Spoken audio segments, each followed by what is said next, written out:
record it too. If any of you guys want additional information after this class, just go ahead and email me, and I'll send it over to you.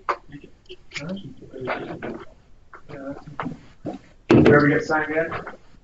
Sign us around.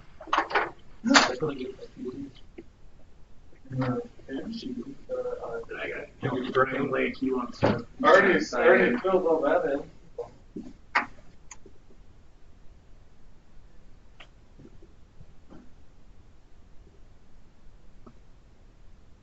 Hey, Brandon.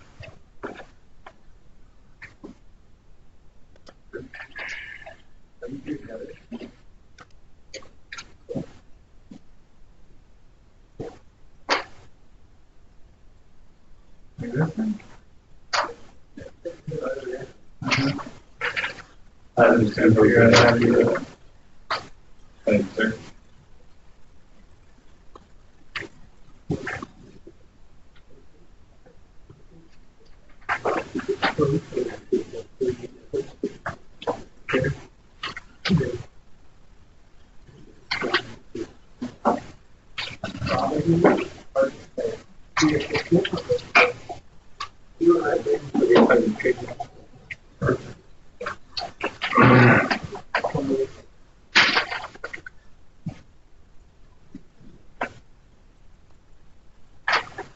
So is this all we got, Seth? Is this everybody? We're good? Nobody's texted me. No, Josh is coming in, but Sometimes it seems like I don't really call everybody's him. always running a few minutes late. Do we want to wait or do we want to start? Or It's up to you. You know where they're at.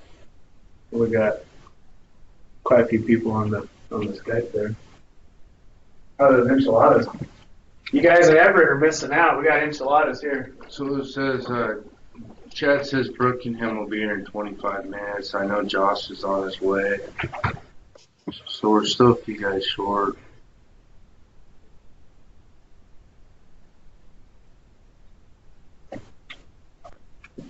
So now we'll email who's coming. ETA. I'm going to do that.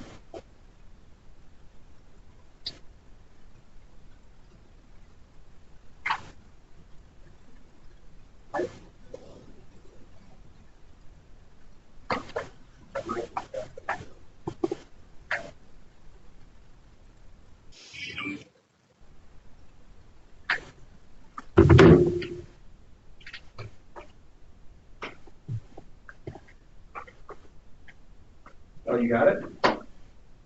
What'd you have to do?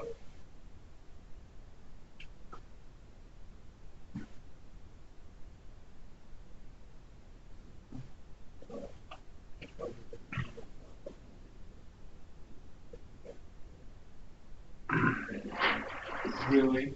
Yeah. Oh my god. Did you go over one of the bridges? What'd you end up doing with it? Was it the radio down? Let me go back. You go over the bridge and take the airport east. The first exit. Everyone's calendar. 24. Now I forget. So he clicked on the link in the calendar. So Cool. And I didn't have the volume up on. I missed getting on. All right, well, that's good. 500. So I went to Taco Bell instead. Okay. Got it for you. But it worked out. Yeah. The song was kind of Cool, man. Well, I'm glad it worked out. Is it just you two at the office? Mhm. Oh, okay. Yeah. That's what he wants. All right, cool, man. Well, happy watching. Wanted something. All right. Evening cheese, that's it. No onions. And she returned her burrito or whatever. We're like, hey, we got in. Just bean and cheese, no onions. And no red sauce. I was like, no. I want red sauce. Just no onions. I don't want any onions. Like, oh my gosh, it's okay.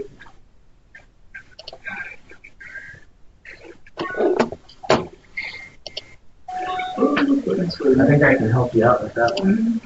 That's why you're fucking funny.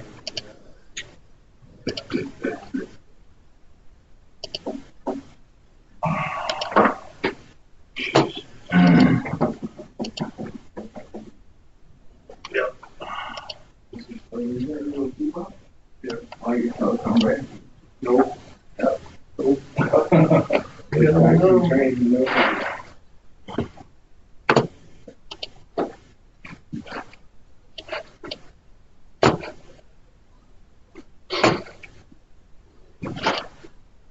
Don't get it wet.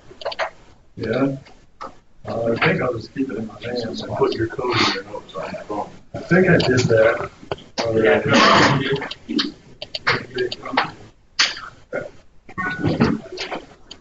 Of course, if you do it enough time. Mine's 385. You can use that one. So. Right. There we go. 725.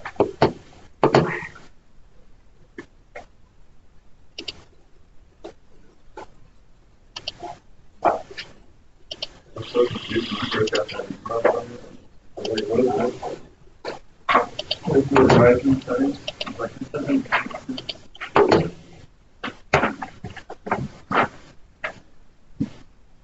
Are you waiting, Levi, or are you gonna start in a minute? I think I'm gonna start here. Yeah. Reset. Desktop right now? I was working on it. Great. All right. This one?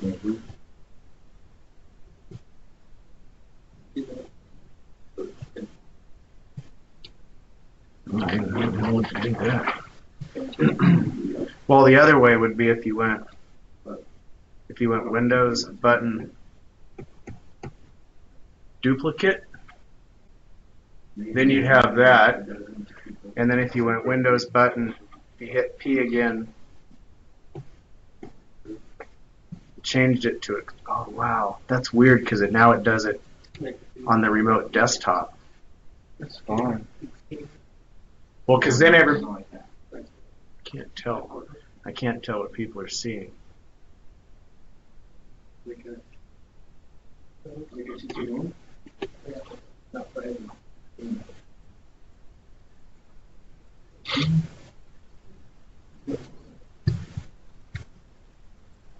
Big meat. Right. Big meat. I thought you were. Of course, you gotta do big meat. And I know you call me boyfriend?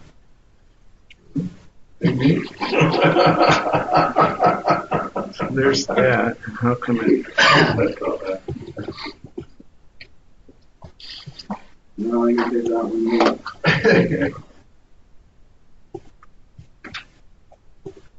It's all sorts of exciting. That's good.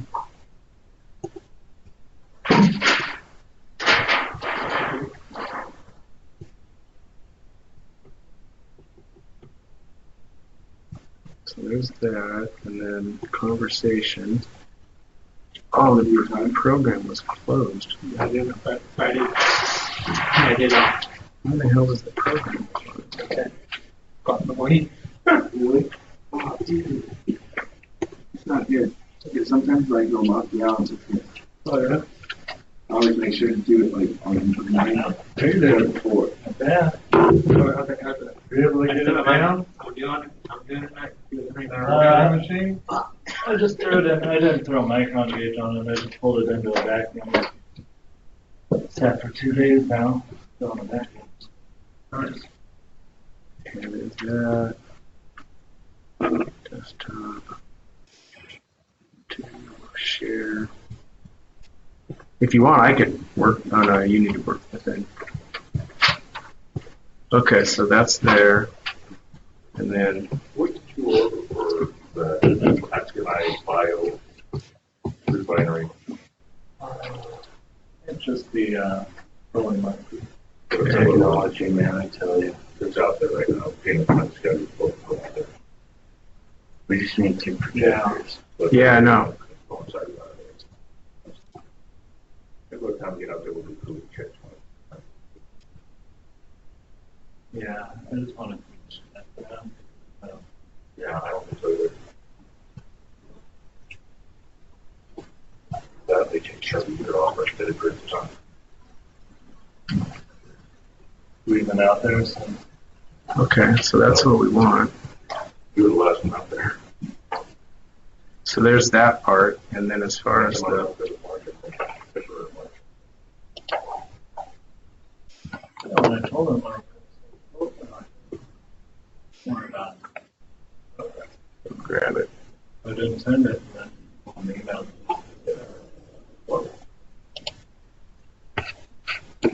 It's not lit.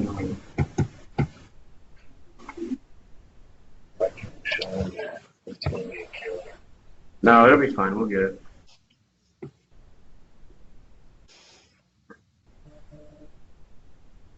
My PowerPoint just reverts back to the software, you know what I mean? Yeah, it'll work. It's that remote log me in thing's got me screwed up because there's two desktops. And I don't know how the hell that works. That part's fine.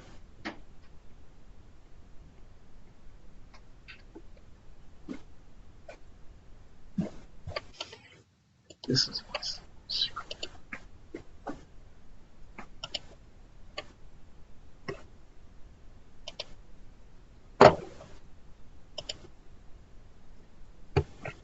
How's those break in like that?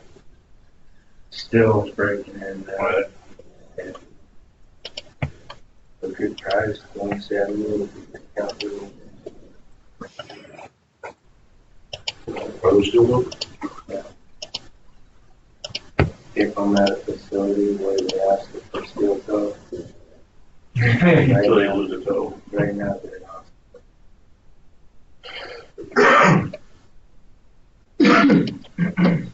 Okay, so there's that, So and now you then can do their boots. McNally's got a farm. Yeah. Clean the whole. I had some steel toes once. so here you go. So here's your remote desktop. Mhm. Don't hit the enlarge button, Okay. and then you can just click on it and drag it over Oh, wow. to show, Perfect. and then drag it back. That's perfect. Let's try that. You want a laser pointer? Oh, sure. So,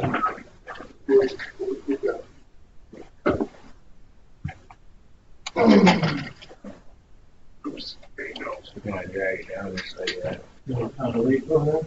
What's up, dude? Oh, There you go. Vacation. Yeah, and then just bring it over here to park it. cool. Did you learn anything? That works. No. Yeah, and then I'll be here to help out. There you go. It's right here. What kind of product was it? And then, So as long as I'm right there and not on the screen. yeah, and then let me check one more thing here. For the turbo four compressor. Okay, so that's good there. No, I didn't find the link. Yeah, because if anything, you can always click show taskbar, and then click on that, and there it is. And it's not even there, so. Yeah. So you're right there. You're good. All right. Should I start where two guys shy? Should I start? Yeah. You can always restart. Well, it is on the sales. Circle back around. All right, guys, I'm gonna start. Can everybody hear me? Remote destinations. What was the last option? Can they hear me, Seth? Yeah. I can hear you, Levi. I can hear you, Levi. All right. Well, this is more going to be intended for guys who are going into a new building or have an existing building with Tracer Summit on it, and they want to feel more comfortable with it. So I started out with the simple first slide. You show up at a building, you ask them what control system they have. They say, we got Trane Tracer Summit. First thing you're going to ask them is, where's the workstation? Where's the computer? I need to see the computer. So they'll take you to the computer, and then you're going to obviously ask them what the credentials are to log into the system, and hopefully they have those. If they don't have them, that's something they're going to need to contact the previous mechanical contractor to figure out, or there's ways of doing it, but hopefully they have them. So we go to a site.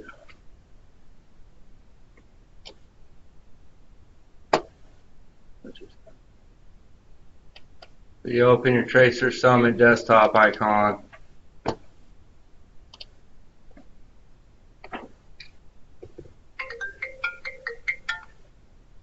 And my user and password is always just MMFS user, password 7707.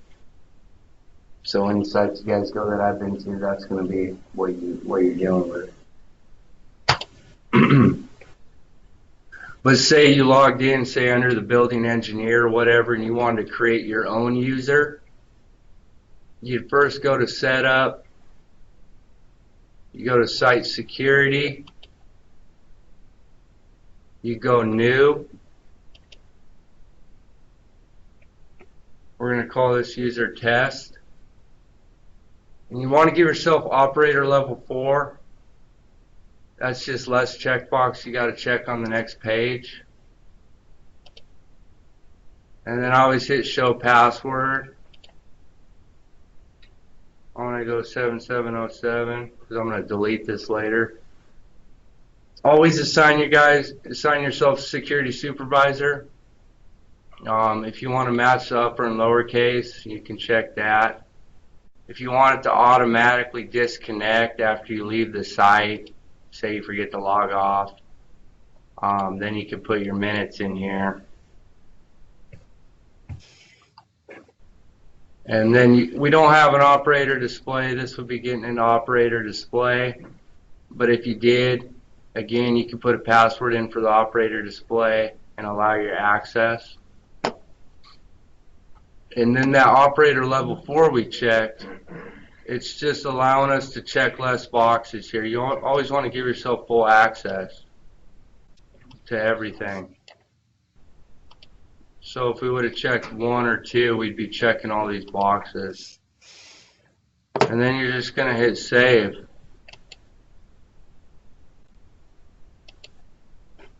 And then we can go up here to test it, log on, test.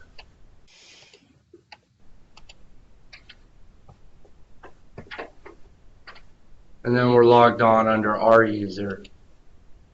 And then that, that's a way you can limit the building engineer or the administrative lady or the receptionist, whoever's making set point changes.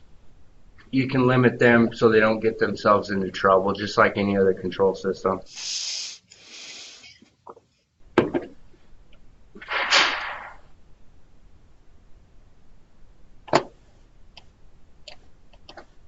Hey Seth, so I made it. Let's see. Do you want to get back to here? Yeah. Anybody have questions on making your own user? What would you go under setup? What was it again? Setup site security. Yeah, and if that's why you check that site security supervisor, because if you don't, sometimes they won't have a high enough user security clearance, and you can't make your own. You can't make your own user. You get that one.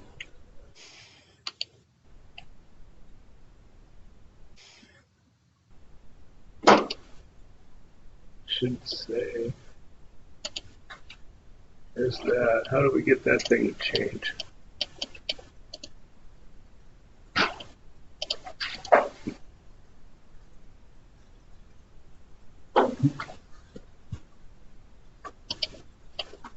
Oh, there it is, right there. I just had to hit the, yeah. And then over here, you should be able to just hit. Click on this. Oh yeah, you can click right there. Huh? Where do we go? Show taskbar, 70-second corp. Yeah, that one. It's right there. Where is that one? It's over here. Oh, so Just drag it back over. Perfect. All right, man. We're good. And then this is the next one, and this is the current one. All right. So that's just basic user creation.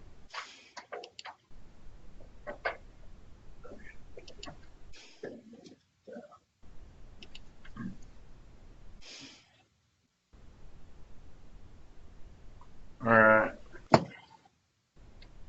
Where the hell did it go? It went away, Seth.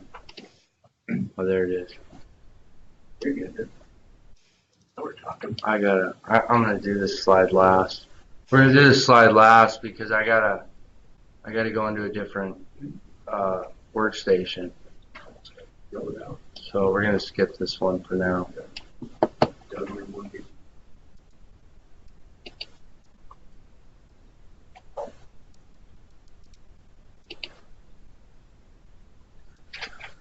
All right, so backing up your database. Remind me, guys, I got USBs for all you, so you can start carrying around backing up your databases. I got to get them out of my van. So I'm just going to walk through how to back up the database.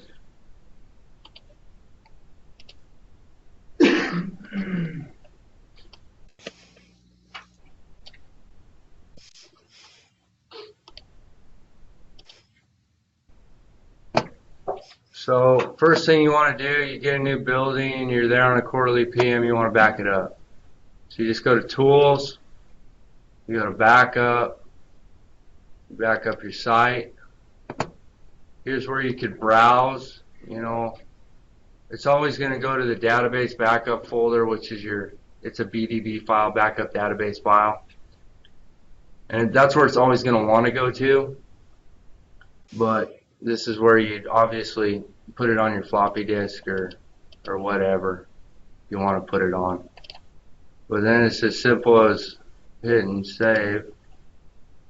And there's already one in the folder. There's always going to be one in the Tracer Summit database folder. So we'd add it. We hit next.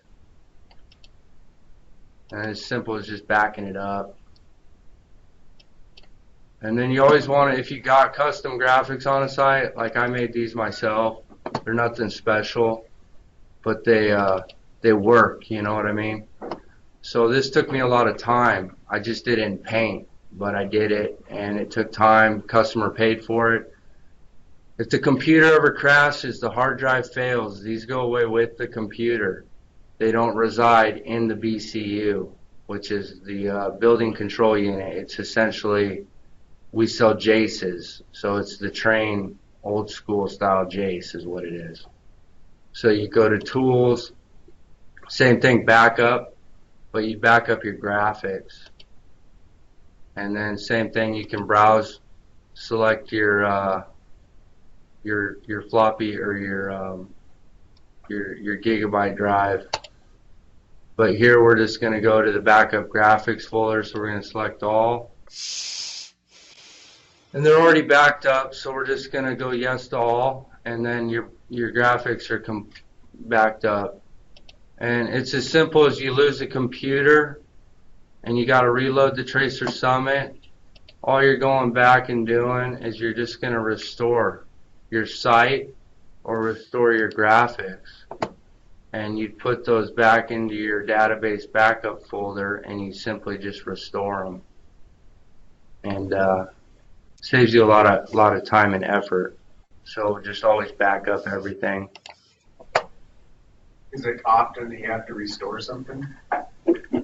If they drop their hard drive, I've had a few computers fail. And yeah. Because the graphics live in the hard drive? Live in the hard drive, yeah. The database resides in the software.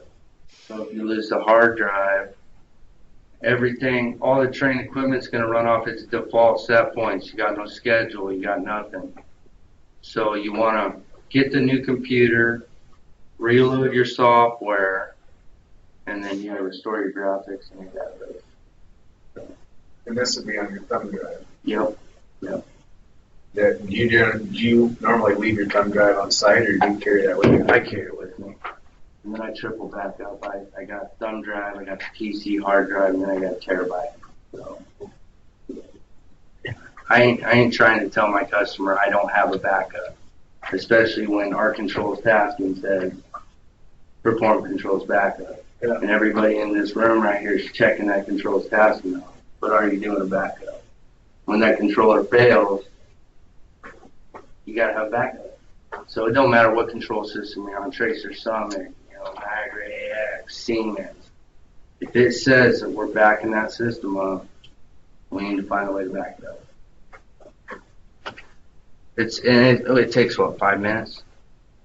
So let me see here. See if I covered all that. Another good thing to have is you want to write down your authorization code. And that's for if the computer ever crashes, you got to call Trane and have them reset the computer locking code. And you do that by just calling your local Trane rep. And they have no problem doing that for you. But you want to go to Help, About Tracer Summit, and you're going to get your authorization code. So that's the disk the customer bought. That disk right now, our costs about $6,000. So write down the locking code or the authorization code. This is the locking code to your PC. You can write it down, but it's going to change when you reload the software.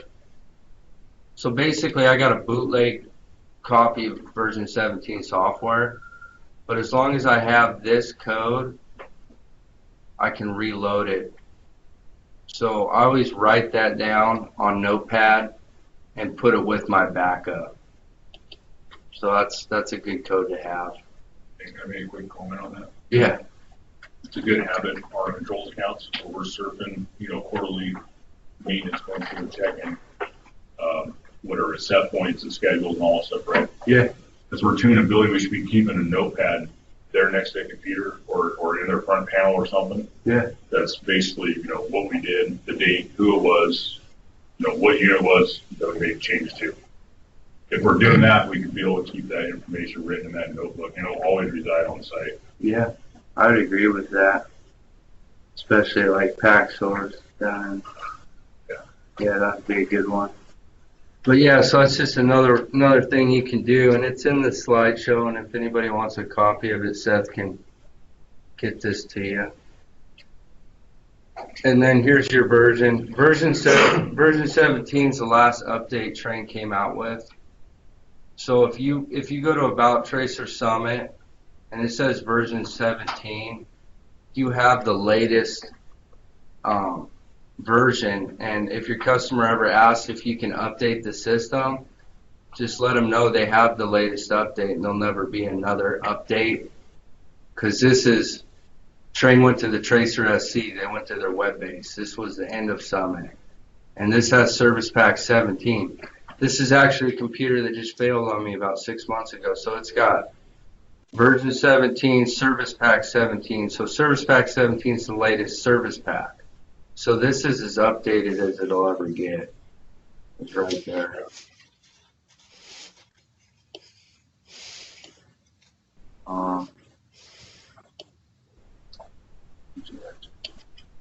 Does anybody on the Skype have any questions or want to run through anything on that screen right there?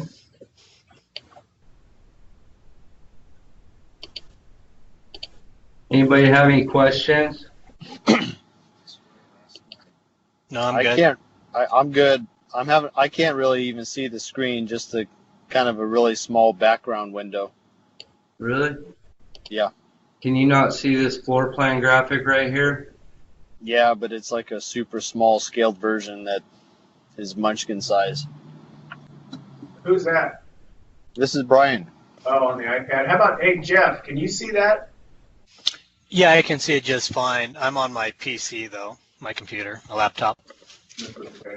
This is Jason. I can see it just fine on my tablet. Okay. Right. Sounds like Brian's got maybe a setting. Or try rotating the iPad. Try to rotate. It's not that. It's go to Costco and get the bigger iPad. Right. They got the big one now. Hold it closer. All right, I'm gonna move on to the next slide. Oh, that ain't Aren't you driving, Brian? With one knee. Come on, man. I'm just a technician here. I'm trying to run a computer.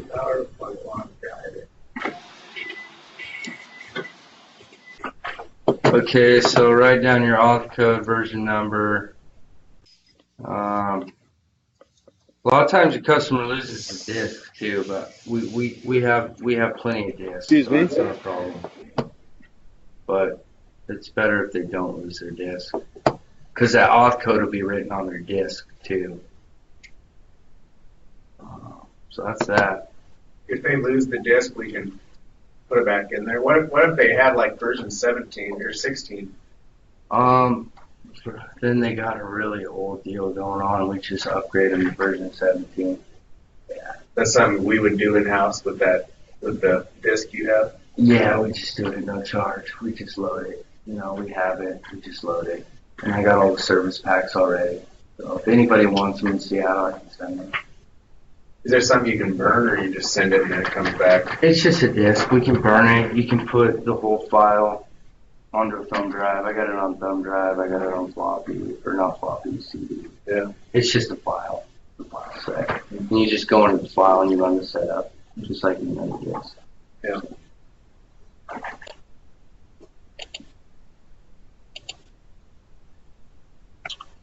Okay, so alarm log, red bells, toolbar clear.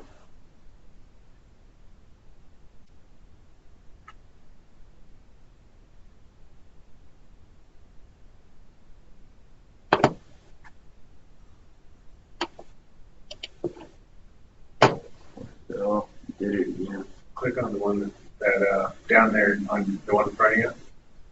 Click on that. That's right. Okay, so a good habit to get into on just a standard controls PM is check your alarm log. It's just the red bells up here. And we don't have any alarms on this log, but a good thing that the BCU is a processor. So if you got a site with a bunch of broken stuff, the customer doesn't like to repair the equipment, it's a good idea to go in here. You know, like Oracle, for example, it's got like 8 million alarms every week. So you click on the top one, you scroll to the bottom. With Oracle, it's like takes you 10 minutes to get to the bottom. And then you hit Shift, and you just highlight them, acknowledge, and delete. And I'll just go through these two logs. Everything mainly goes to your event log. These little red bells up here, you don't have to have the red bells. I like the red bells. You go to options, and you can unclick the bells from your toolbar and hit save, and then they go away. But I like them. I like to put them on there because it looks better. And I do one pop-up. You can put 1,000,000 pop-ups here, well 10. But that way, if an alarm, say a critical alarm is red, it'll do one pop-up, and then the customer can see it. This override hand, I always click it too, and I'll show you guys what that does. But this is in the tools menu. Here's your file locations if you ever need to figure out where your reports are going, custom graphics are going, your site graphics, etc. This would be if you ever wanted to set up an email out for alarming. Tracer Summit's really old school. If they want to, this was late 80s, they came out with Tracer Summit, and they haven't changed this part of it. They would have to have an Outlook email account on that computer, and it'd have to be open 24/7.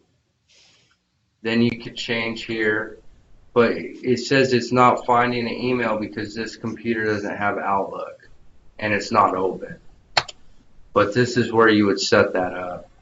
If your customer ever said, hey, can we get alarms sent out? Well, this is the way to do it.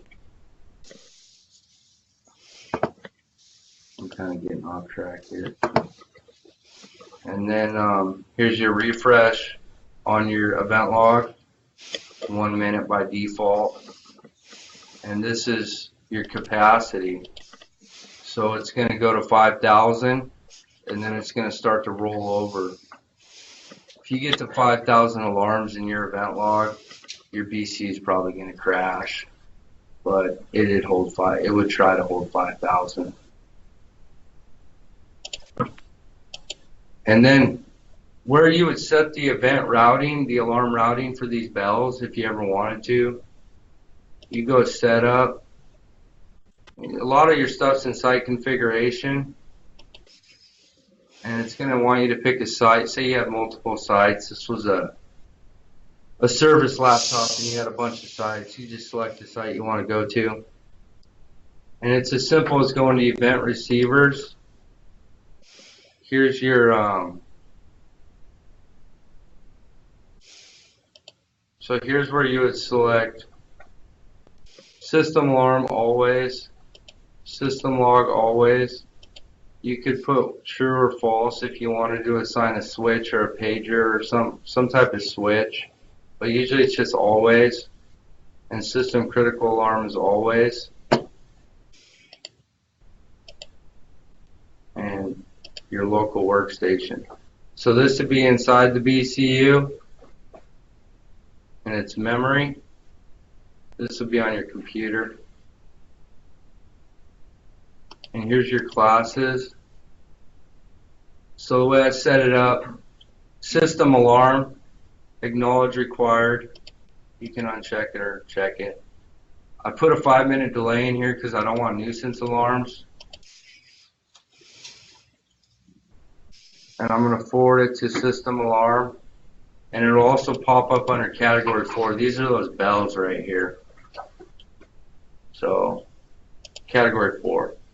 And then critical alarms would do one pop up under category 5. And that's just where you set your routing up. That's the level of importance. Yeah. What's scale? 1.5? High was low? Higher? I believe this is okay. So category 5, the highest is the blue bell. I was wrong. So blue is high. But it just did that. It just showed me. There it is. So blue is category 5. Category 1. I guess it's whatever you look at it. I'm betting the red bell is supposed to be the highest. But you could, put it however you want it. Any questions? Brian, Mike, how do you work now? Yeah, I stopped driving. Good job, Brian. Oh, and a lot of sites I go to, like new sites, we just got a new site. None of the alarming's even enabled, so none of the devices even register alarms right now. So to go into any of your devices, so you click on an FPV, whether it's an FPV or an IntelliPack or a VAV box, whatever it be, you have an edit. So you go into the edit and you go to classes, and this is where I want my alarm to go. If there's something wrong with this VAV box, I want it to go to system alarm. I don't want control class going to anything, because then it's going to throw a log in there every time the box goes occupied or the box goes unoccupied. Every time there's a new control class. So I always leave that no notification, and I just set these up as just a standard system alarm. If we go to an RTU,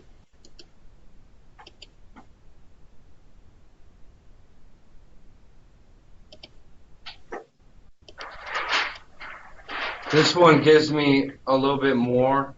So on the manual reset, I put that as a critical. An auto reset, something simple, system log. I want that to go to system alarm. And then informational warnings, I just put no notification, but you can put those to go there too. But the key thing of that is you got to go to every device and you got to set up your alarming. So if you got a site without it, throw out a quote for 4 hours. I got to set up all your alarming, you're not getting your alarms or whatever. It's easy money and you're not out in the rain. So you're sitting at a computer.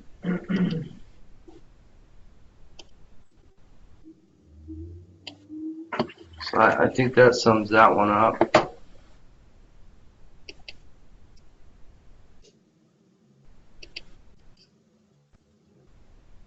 So we'll go back into the editors and explain the different menus of an FPV VAV versus an IntelliPack, because most of your standard train control sites, I mean your office buildings, what, your 2, 3, 4, 5-story office buildings, most of them have an IntelliPack on the roof, or 2 or 3, and you got a bunch of these UCMs out there. I mean, you're going to have other buildings where you have some custom programmable controllers. We can look at a couple of those in a little bit, but I'm trying to just stick to the more standard ones.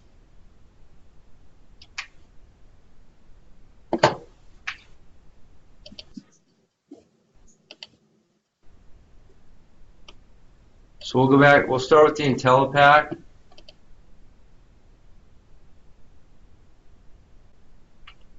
So the status is just saying what the type of the unit is, what it's operating in, its communications are up, that's always a good thing. Its control status is tracer, so that means the dip switch or the setup in the IntelliPack, you set it up for BAS. So it's not a local, it's not a standalone. If you had any diagnostics, they'd be sitting right here. You could pull a diagnostic log on this if you wanted to. I don't think I have one. I don't have one. Setup A. Here's also where you set it up for tracer communication. Your heat cool mode, keep it in local. This is just your delay on off.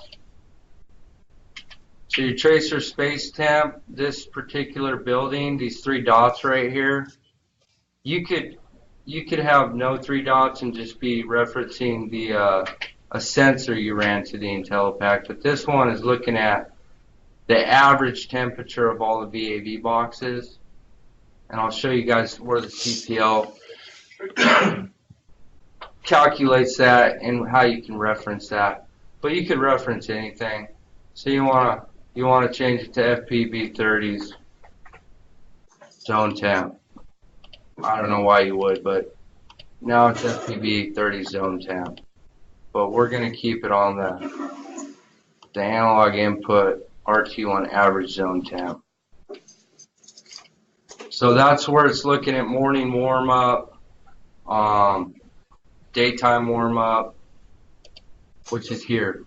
Morning warm up, it's also referencing the same point,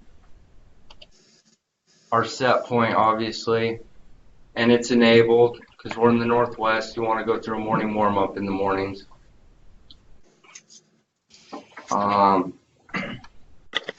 The economizer you always want in local control. You want the unit to do its own thing. I won't go into if you put it on the tracer. If you did put it on the tracer off of CPO, this is where you would reference that. But here's your minimum position. You guys can change that if you want. You know, when it gets cold outside, a lot of times I'll put it to 0 in the winter, just because if it's 32 degrees out, that 10% causes your building to drop quite a bit. So I'll remote into my buildings and I'll put that at 0 if I know we're going to get a week of below 30s, just to save headaches. The VAV menu, this is where you would give it your discharge air set point. So a lot of times they're not running a CPL, just be 55 degrees. But this one's on a CPL, it's got the 3 dots. And it's referencing the RT1 discharge air set point, which is an analog output. Same with the static pressure, the static pressure set point. And this is where you can enable the daytime warm-up. It's off that same sensor, RT1 average zone temp. I don't do daytime warm-up because it causes headaches. So I don't ever enable daytime warm-up. Just one time in the mornings. and then let the VAVs do their thing throughout the day.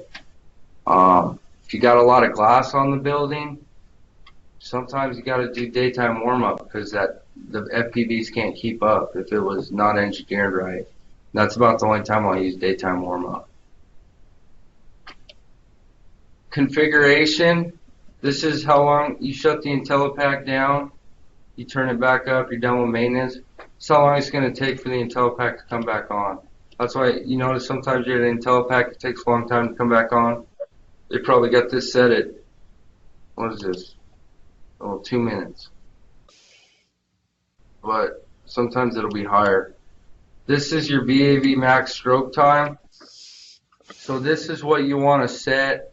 If you got a building with a bunch of 90-second actuators, well then it's only got to be a minute and a half. But if you got the worm drive actuators, which take a long time to open, you want that at 6 minutes.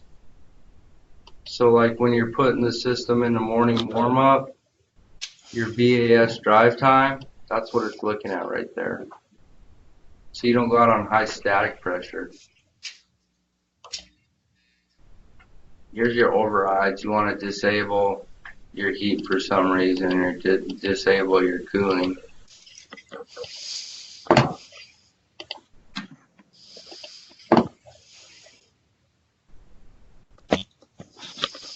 You guys got any questions?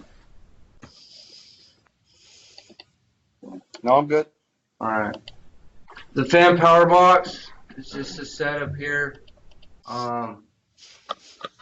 This is looking at your set points, which is on the main graphic here, right here. Occupied set points, unoccupied set points. This is where you set your maximum and your minimum flows off your boxes. Always keep your minimum heating and your minimum cooling the same. That's just something they teach you. Just do it if you can do it. Those CFMs. Yeah, those are your CFMs. So this is where it would be in a full cooling call. And when it wants heating, it's going to back down to 255 and it's going to turn its fan on. And then it's going to start to heat. And these are always on the box. Typically, newer boxes, some of the older boxes, the sticker will be gone. And then you got to look at your duct size to figure out, what your minimum or what your K-dub is. But typically, it's right on the box, and they should be putting them in here.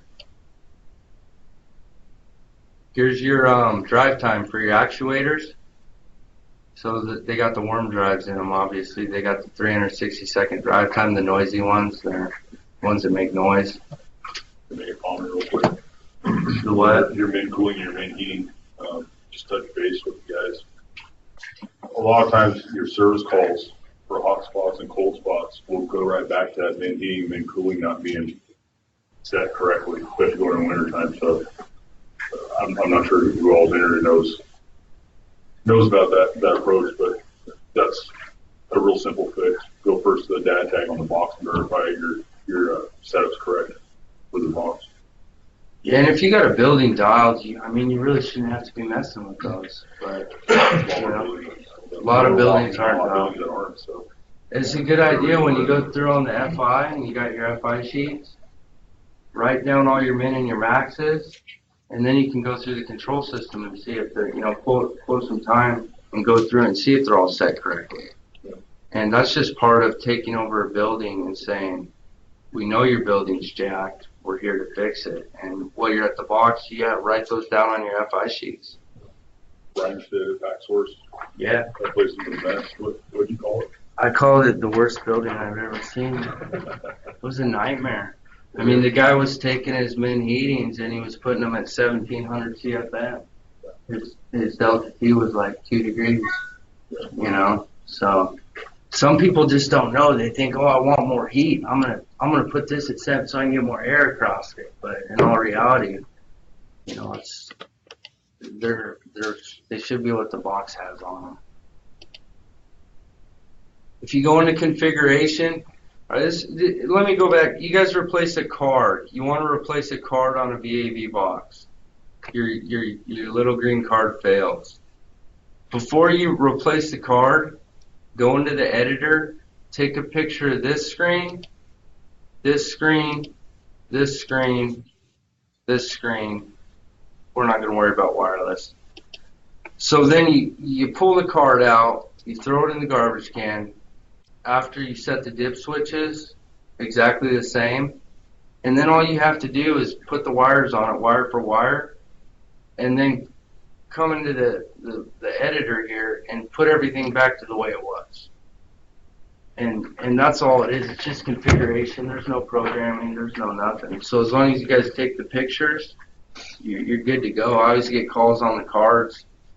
And before I went to the class and did one, I thought there was a bunch of programming or something I had to do. But it's just setting the dip switches and putting all your settings back in the same, and then you're done. You know, you're off to the races. So like, you know, say you took out the worm drive actuator and you put an exterior actuator on it. You guys can do that if you want. I do it. Then you have to change your configuration to a generic. It's going to tell me this. But when I change it to a generic, my actuator drive time went from 360 to 90 seconds. So that's where I can change that, and I can get away from the Trane box. Where was that? Oh, right there, generic. Yeah, under configuration. I'm going to close it. I don't want to save it.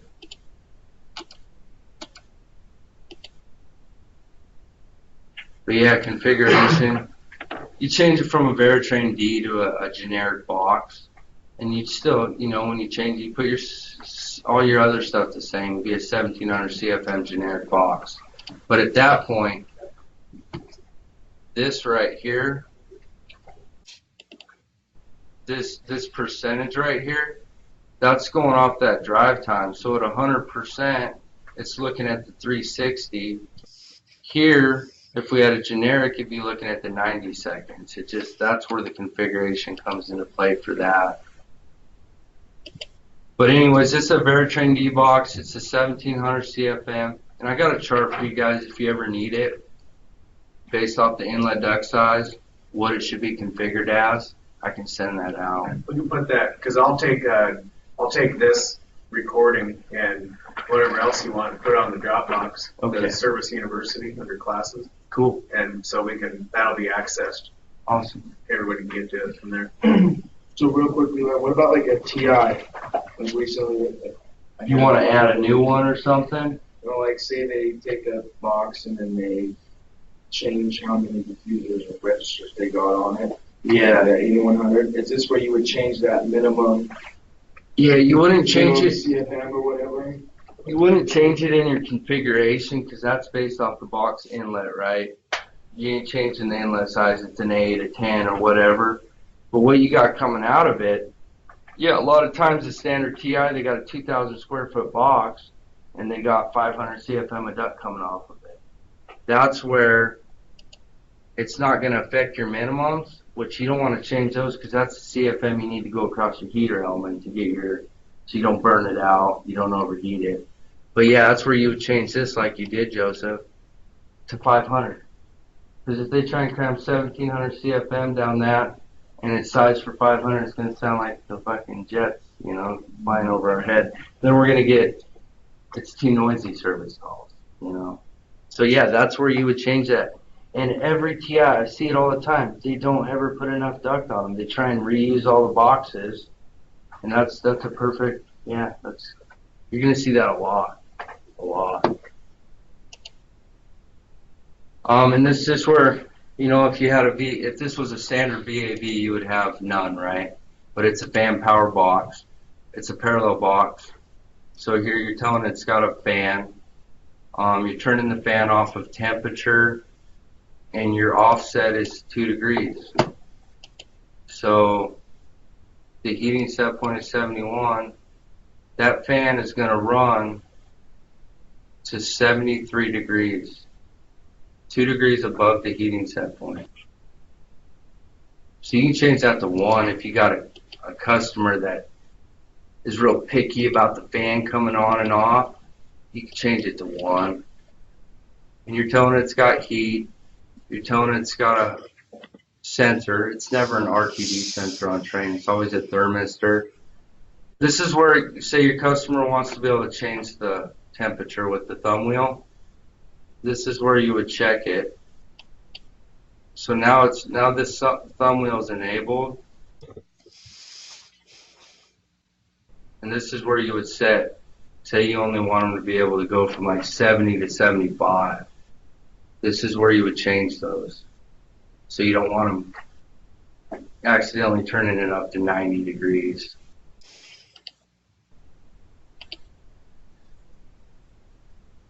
So now our set point should change here.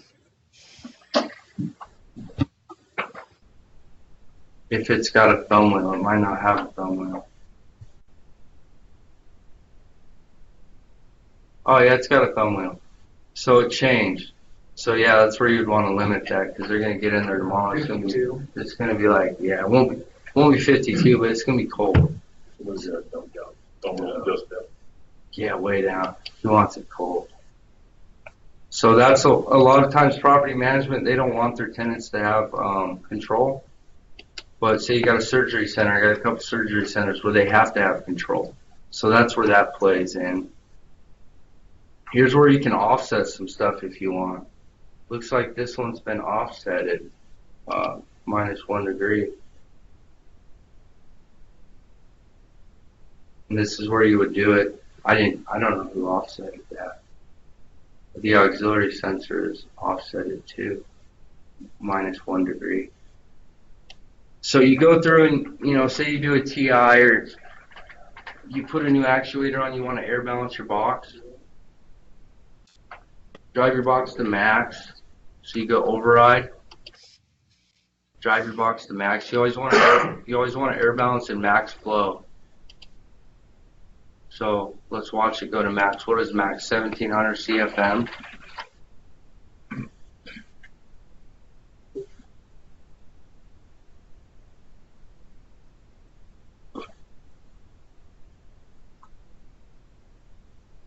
So it's starting to open up now.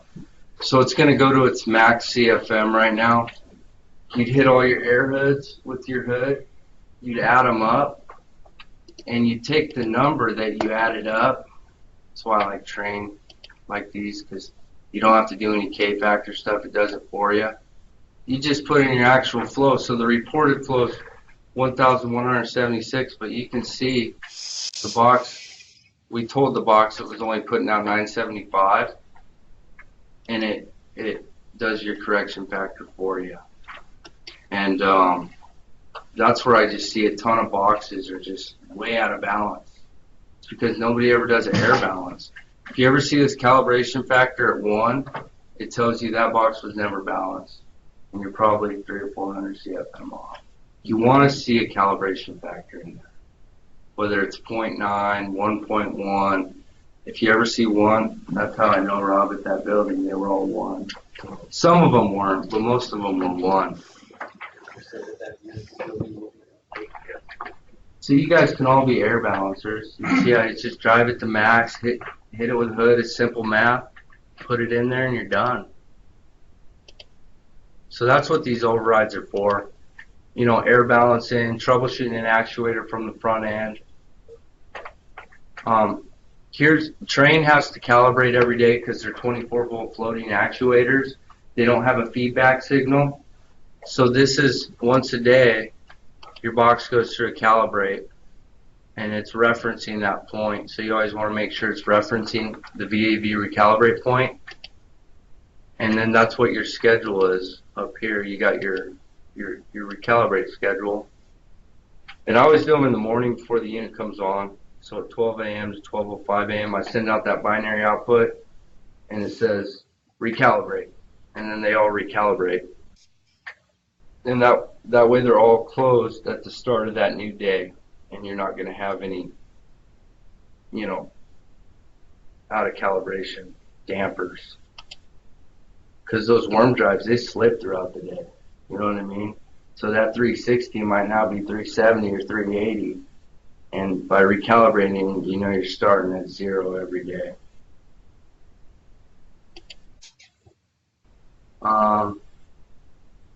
I mean, there's just some more overrides. Again, setting up your alarms. If you had a wireless sensor like Oracle's got some, this is where you set that up, but it's very rare that you're actually using this. This is real old school. I don't even know what I did here. I better go back in here. This is live. Sorry. Yeah, see? We got a service code. Max level. God. Just gotta double check. Did you enable the thumbnail? I disabled it again, yeah. But I mean, it's all just configuration, guys. There's nothing a whole lot to the editors, but these are what you're going to be in the most. This is what's going to help you out. Watch this box close down, make sure it doesn't stay open. And the VAV editor, like this one, this is a worm drive. You see right here, that's that slipping I'm talking about. It's at 11%, but it's not reading CFM. That 11% is probably 2% right now. It just sat there and went, oh, I caught, I'm going, and they don't want to replace them unless they get noise complaints or they fail.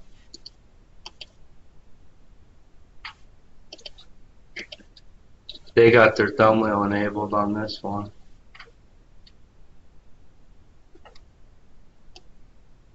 Spin air balance. This is what Jose's got to look forward to. Changing out a shit ton of worm drive actuators. Because he's getting this building. Alright. So Does Trane supply, like, do they make a retrofit kit? Is that? I just go down to Honeywell and I get the $55, whatever the inlet damper is. The Honeywell makes them and my control sells them, $50. And then I get the LMB 24 Belimo actuator, which is another $50. And typically it's flex duct at the inlet, so I just cut the flex back, screw it right on with one of those KMC pickups, the plastic ones, put it in front of the damper, and then I just reconfigure it as a generic box. And then you just drive that worm drive open all the way? I rip rip it out? Yeah. And then pull the actuator wires back to the control panel and go to the Belimo. And then you've got to re-air balance it after that because the worm drive is way different than the Honeywell. Sometimes we have a little bit of issues with the air balance, but it's not too bad. I'm surprised that rebuild those worm drives. It's like $600, $800, isn't it? Yeah, they're not cheap because you always want to get the whole assembly. I don't ever want to rebuild them because you'll put a new gear on or something else will fail. So yeah, I think around $600-700 for the assembly. Which they work great, they just get noisy and they slip. And you can't physically check them when you're at the box doing a maintenance. I like to clutch my actuator and then I like to watch it work. It's anybody's preference, however they want to do it.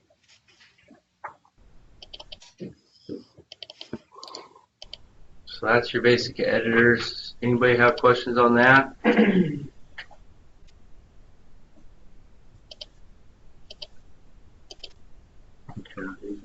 I'm good.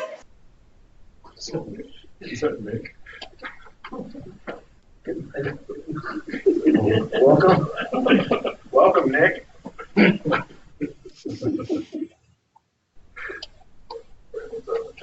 Do you guys want to go on how to like add a new device? Like say you do a TI and you want to add a new card to a link. Do you guys want to go into that or?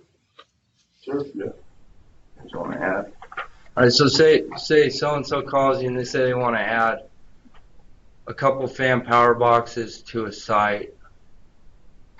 All you would do is go to setup. So let's, for example, let's say they want to split this zone up, FPB 132. They want one box to do this little spot. So it's going to be, I mean, you go through and obviously figure out your numbering, whatever one. So you go setup, site configuration, You select your site. You go to devices, and this is where you can see all your devices on your link. There's only 2 links on this building. Put 64 devices on each link. You can go through and count them. Say, hey, I got 20 devices on this link. I got plenty of room. So what were we looking at? We were looking at 134. So on link 2. So obviously you'd split it at 134 and get it over to your new box. And all you do is go to create a UCM and tell what link you want to put it on. You want to put it on link 2. It's a Veritrain box. And you want to give it the address, so that's where you would go through here and you'd find yourself an open address. So I know there's not one on address 127, so I'm going to do 127. And I want to just create one, and you just create it.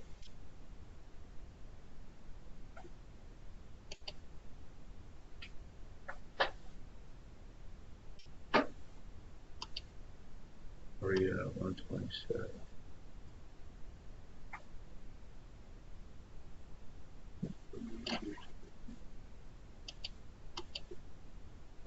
Screw it.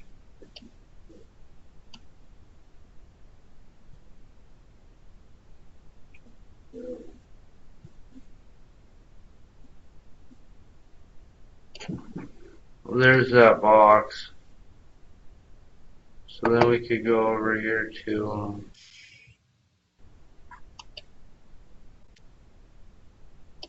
so then you can go to your unit controllers under setup. And this has got all your controllers on the database. Veritrain UCM. There's that box we just added. And then you just go through and configure it for what it is. You put all your information in and you name it. Name it FPV45. And then you hit save and there's your new box, there's your new card. So I mean, it's not that difficult to do these small TIs or big TIs with the Trane cards. I'm going to delete that. So here's how I would delete an object. Say they demo a box out or something. You want to delete it. Just go to Tools, Delete. You find your Veritrain boxes. You go down, find that box. You add it, search it, and delete it. And then it's gone. It was basically just when I did that, it did this to me. I don't know why I did that.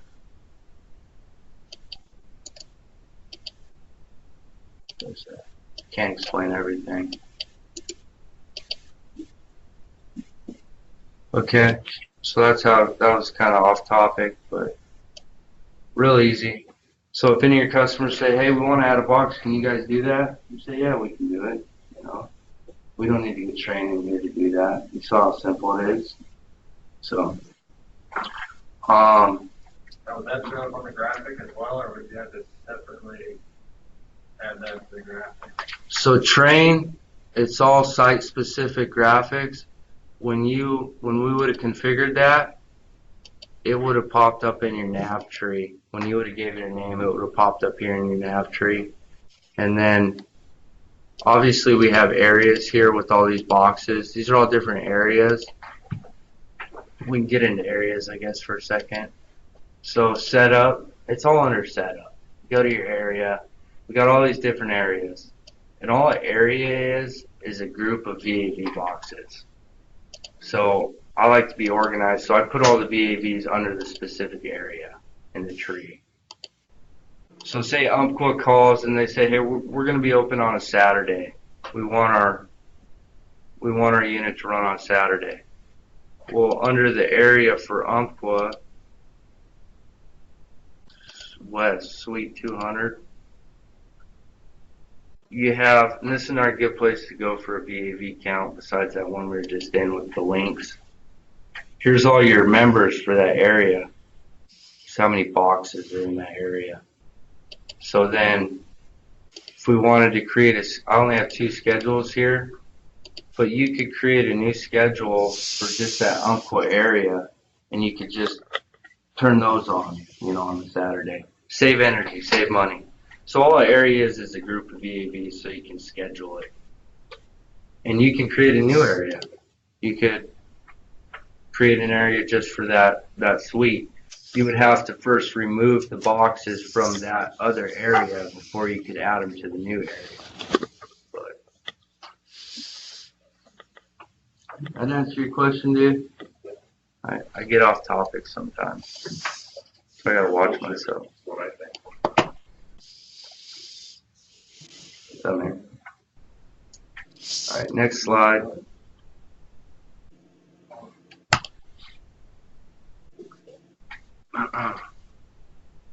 So this is kind of what you were dealing with out at OEA Atlanta. The CPLs getting chiller to run. Anytime, so we'll just jump into CPLs. What is a CPL? It's a custom programming language.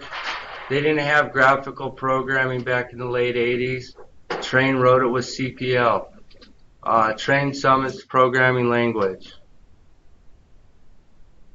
And I'd recommend just basic changes unless you know how to write them, read them, replace them, download them. This is where to find the CPLs. This is how to open one and make a change. And we'll make a change. And these office buildings are just going to have a few different basic type of CPLs. They don't get too in depth. But you can see on this RTU, you can't change the supplier cooling set point or the supplier pressure set point. And that's whenever you see it grayed out like that, it's because it's on a CPL. And these buildings run themselves, so I keep them. But a lot of times, you got a surgery center where it just needs to be 50 degrees all the time, so you can't run it on a CPL. But these are just standard comfort. So say I wanted to change something in that CPL, I would just go to Setup, Custom Programming. Just always close this. This is just where you save your CPLs. We go to Program, we would open, and here's all the different CPLs. The guy who had this building before makes quite a bit. These are just all average and timed override usage. Really the only ones I care about are the discharge temp reset for RT1. So, and it explains to you right here what it does. It says the program calculates the discharge air temperature set point based off the deviation TU from cooling set point. So all you really need to know, this is pretty self-explanatory. If RT1 max temp deviation, I'll pull it up.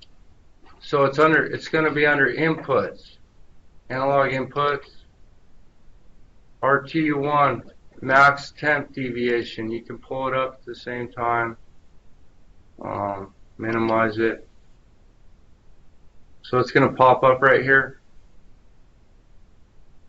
It's 0.2 degrees.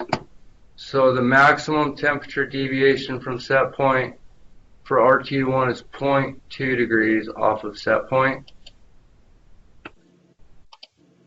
So that maximum deviation would have to get greater than 1 degree.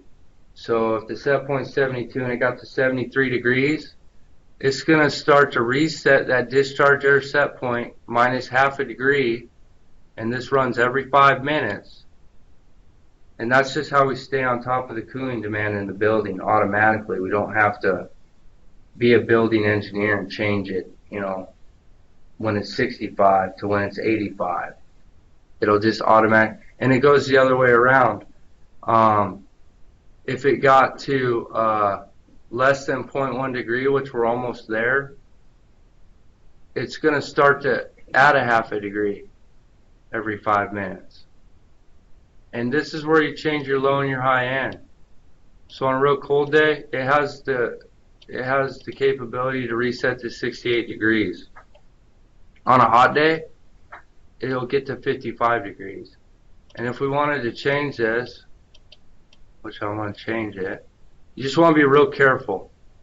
You don't want to, if you change one thing, you accidentally delete that apostrophe, or you delete this, or delete something, and you go to compile it, it's not going to compile successfully. So you just want to be real careful. You just want to delete the numbers. So we'll put 70 degrees in there. And I'm going to bump this up since we're going into winter. Let's go 58 degrees. And this is something you guys can change on your fall and your spring if you want. And then once you made your change, you just go to program, you would compile it, and this is what you want to see. You want to see green. If you delete something you're not supposed to, just close it and don't save it and start over. But it compiled good. So then you would just go to replace it after you compiled it. And you want to make sure to look right here. And you want to make sure and select the right one. You don't want to replace the discharge reset to the VAV data. So you want to find the right one. See, I almost did static pressure. RTU1 West discharge temp reset. It tells you right here how much is running. It runs it every 5 minutes. Go OK. And then you replaced it. And the other one, the other good one is the static pressure. So you got a building that's running flat or something. Your CPL is not on top of it. You would go into your static pressure reset for your duct pressure. I want to save it. And the same thing, it's running every 5 minutes. Calculates the static pressure set point based on the maximum 2 valve position, terminal unit valve position.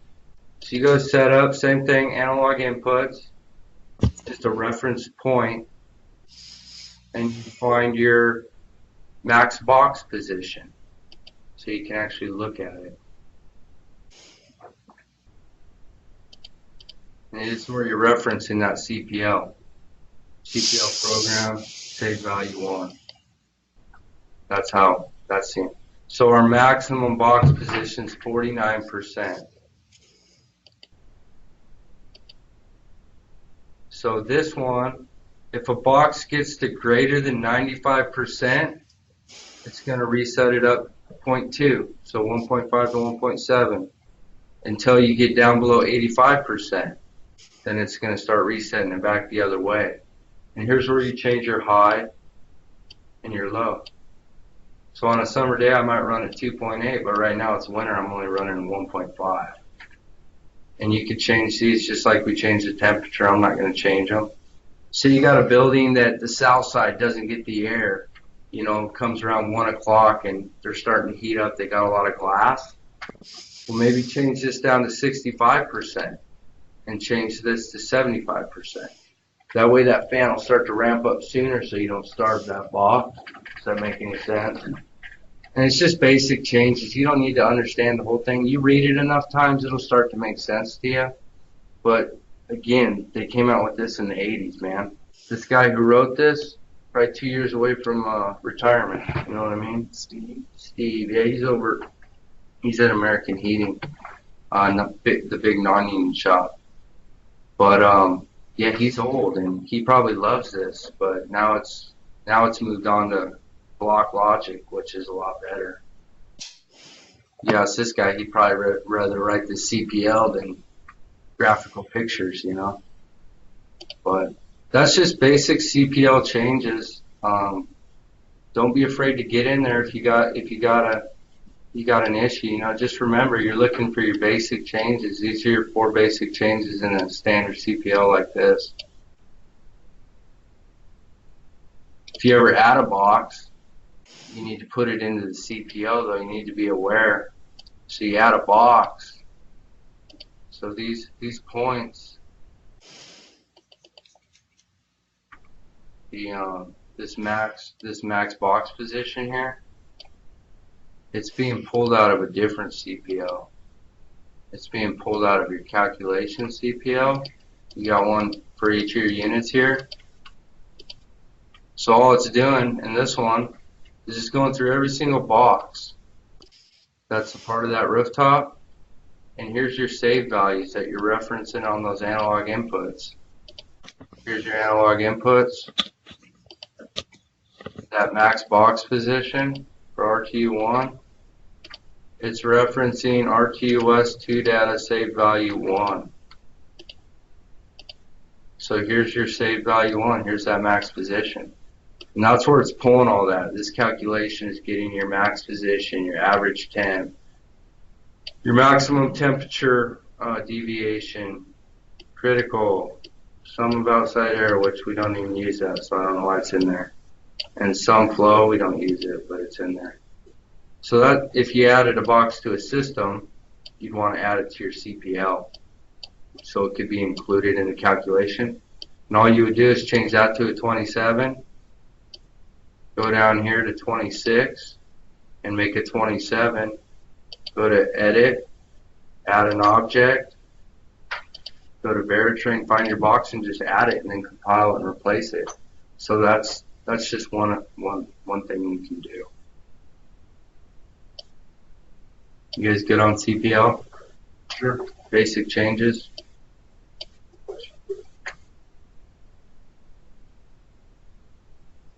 Like block logic, not bad. Block Logic's great. I love Block. Anybody can learn Block Logic. I mean, I went to class for those, but you go on a Trane database, they'll have that. That's a basic CPL. They'll have a 4-page long CPL that does all that in one page. You don't have it broken down into 3 different ones. And you got to go through, and all you need to be able to do is go through and decipher those points where you're looking for. Just change the points you need to change. You don't need to understand the whole thing. And you can always copy and paste it to your notepad, so if you do screw it up, you can always paste it back in, recompile, and download it. But that's the back-end programming for Summit.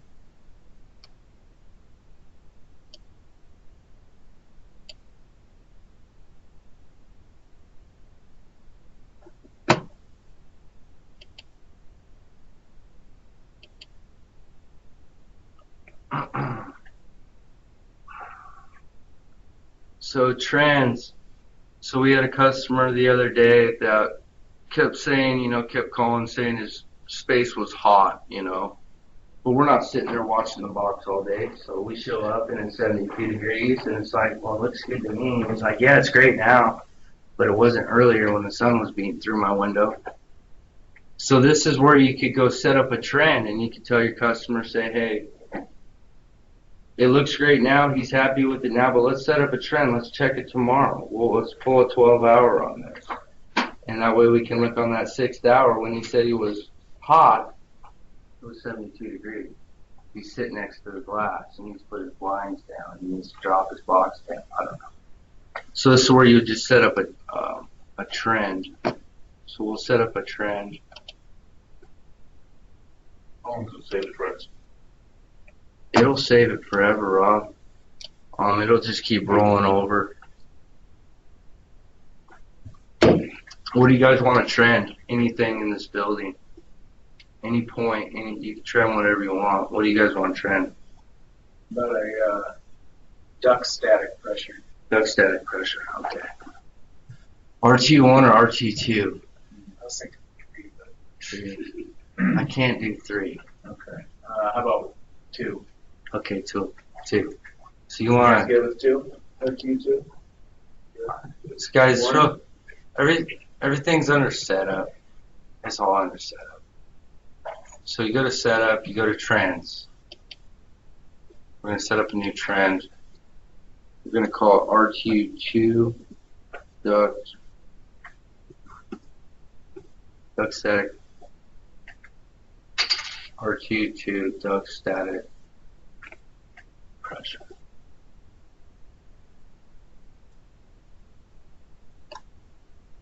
And this will also get you out of a pinch too, if you don't want to sit around and wait all day, you know what I mean? It's got me out of pinches and that. Hey, let's set up a trend. Okay, we'll check back on this. Especially if it's something simple. And you got better stuff to do and you want to get out of there. So obviously the first thing we got to do, the status is question mark. We haven't saved the trend yet. It doesn't know what it's looking at.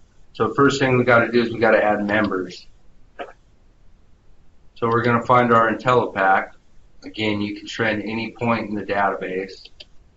We're going to click RT2. There's only 2 of them. If there was 15 of them and you're at Nike and you had a huge campus, there'd be 15 of them there. We're going to find our point. This has every point in those IntelliPack boards on the roof. Every module in that IntelliPack, it's all right here. So now we got to find our static pressure. It's alphabetical, so I always just like to click on it and just type it in. ST.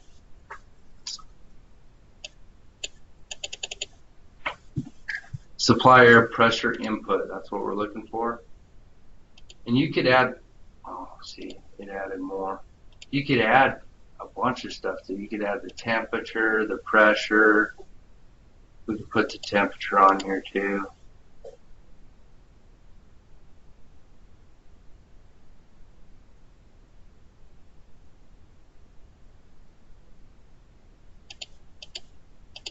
There's a supplier temperature input. And then we can go to setup, and your sampling by default is going to be enabled. This is where the more members you put in here, the less samples you're going to be able to take. Right now we can put 169, so I always put that at the most. I want to sample a lot. And your sample time is 1 minute for the sake. Usually I do every 10 minutes or 15 minutes, 5, 10, more, so you're not filling it up so fast. We'll do 1 minute. So if I go back here and if I add another member, so say I want to look at the space pressure active.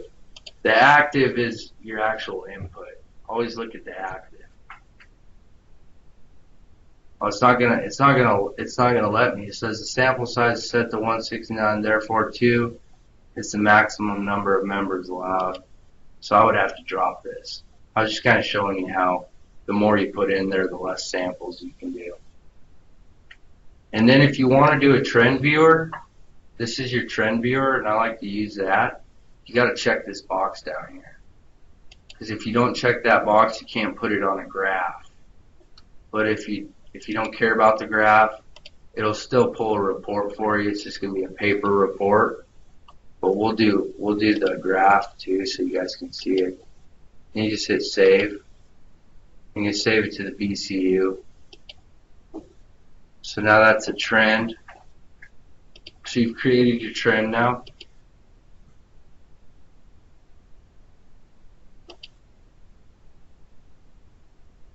So we gotta wait a minute.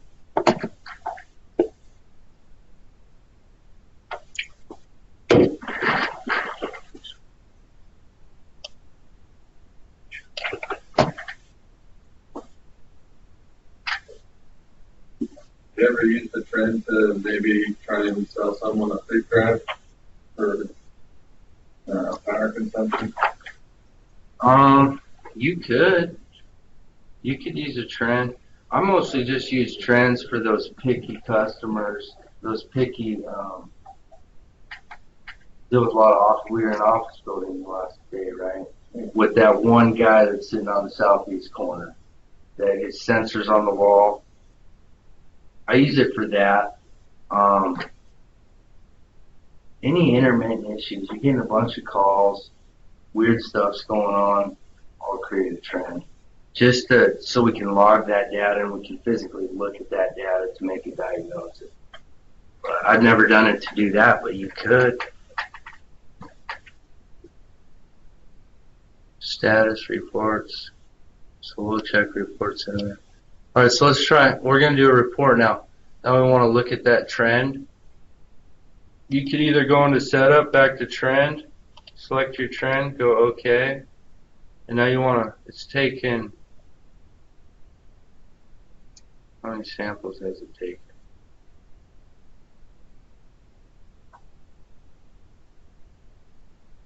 It's taking a sample because the capacity is at 99%. Let's see. Okay, so it took a sample.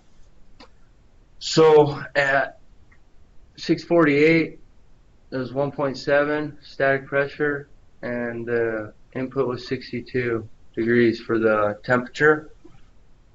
So there's your report on that trend, and I got to set one up for that VAV box, and I'm going to let it go for a day, and I'll be all the way down here with the time. It just help you. You can save it to the desktop on a controls PM. I'll show you which reports I saved, but I'm not going to save this one.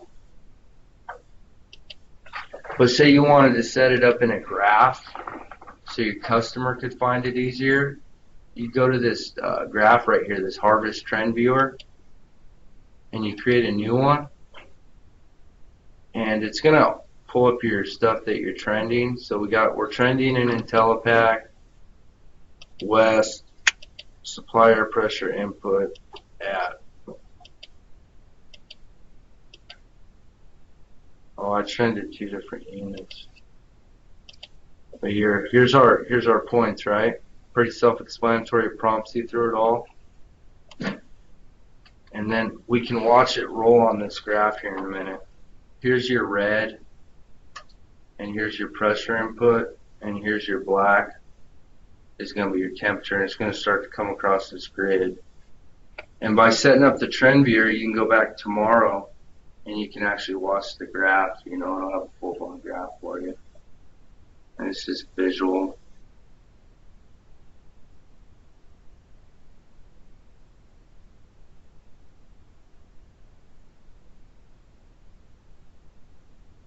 Trend to like if a damper's getting stuck open or something, getting noise complaints, and then they go away. One of those worm drives is catching. Put your flow set point on there, and then your actual flow. Either not lining up.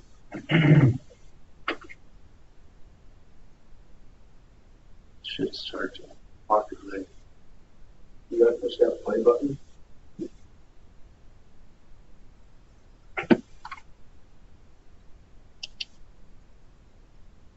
See, that's one button I've never pushed, does it? I don't know. Play. Select range. Oh, this is we could pick our dates here. And we could back. I think we could go back on the graph, you know what I mean? I've never actually done that one. Let me try closing it and see if I can pull it back up. No, that's all I want to do. Save changes. Maybe it's because I didn't save it. So now you want to go check your trend.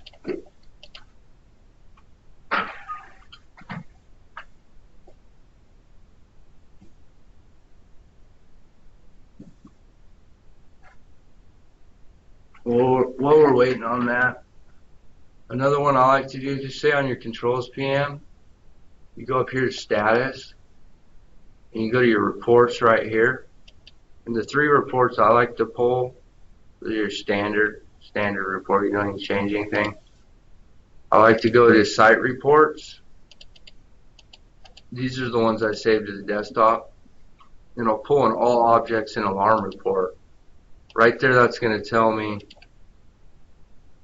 how do I have any equipment on alarm. You can do this before you start the PM, so you can go right to that piece of equipment. And you pull it up and you see if we've been doing our job. We've been doing our job. We've got no alarms. So you can save that, and then customer asks how the building's doing. You say, well, this is a report from this date. You could email it to them. Keep it on your thumb drive, however you want to do it. And then I like to open another one. Another one I like to do is site reports again. You pull a report on any piece of equipment. I like to do, has the customer been in there overriding a bunch of crap? How many boxes are overridden, occupied, keeping your RTU on 24/7 or whatever? This is just saying you want to check all the overrides.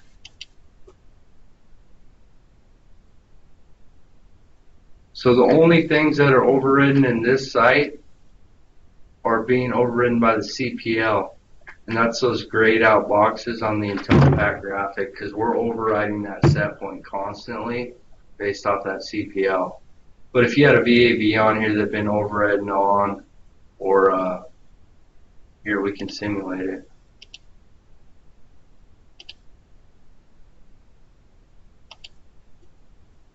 This should start to train.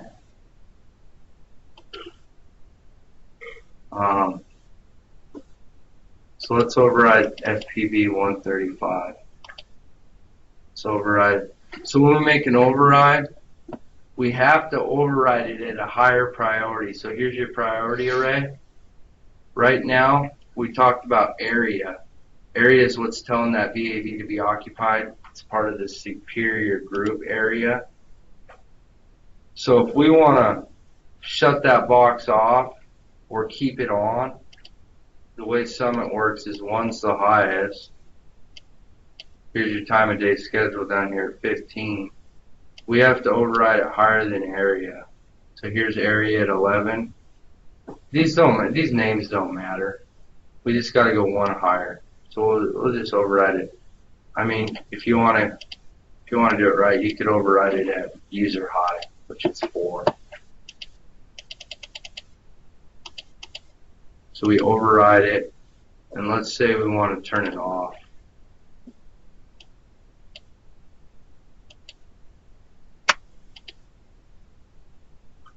So we just told it to shut off. So it changed on, and here's that little hand I was talking about. So that way when you're going through the, on your controls game, you're just running through your boxes. You're like, oh, there's an override on that. The hand pops up. And that's under Tools, Options, and the hand. So then if we go pull our report again on Site Reports, Objects and Override, it should be on there now. So there it is. There's where you would see your customer has been overriding stuff. And you can go right to that box. And so right now, it'd be like, well, why is that box off? That box should be on. So we go back to the override, and you got to release the override. A lot of guys get mixed up, and there'll be like 8 overrides over here. You got to release that override at the same priority you set it at. So you got to go to 4, and you got to release the control. And then it just went away, and it went back to its area occupied. So, and just so you guys know, when a Veritrain box goes unoccupied, you can see here it closed. They're going to go closed. Because actually when it goes unoccupied, it actually goes through a natural recalibrate. And I learned that at the school. I didn't know. So it went to 0. Now it's going to start to open. Another one, so that's your reports. But another thing I like is your object and your properties. So let's just look at an IntelliPack. You want to look at all the data on that IntelliPack. Again, just like the alarm log, click at the top. Go to the bottom, shift and click it. You'll highlight them all, add them, and then we can pull all the data out of those cards in the IntelliPack. You see your VAP temps 55 degrees, condenser temps 50, and you see if you got a bad condenser temp sensor right here. If it's reading 90 degrees or whatever. It obviously doesn't have CO2, but your compressor proving switches. All the data that's in those cards is right here. Condenser fan, outputs, diagnostics. Seems like a handy one. It's great. I think Josh uses a lot for his chillers at work. Yeah, just object properties. You want to pick a. You want to look at your BCU, your main your main controller. It's under device. Doesn't, you gotta go under device and your BCU's there. And you wanna look at all the stuff in your BCU.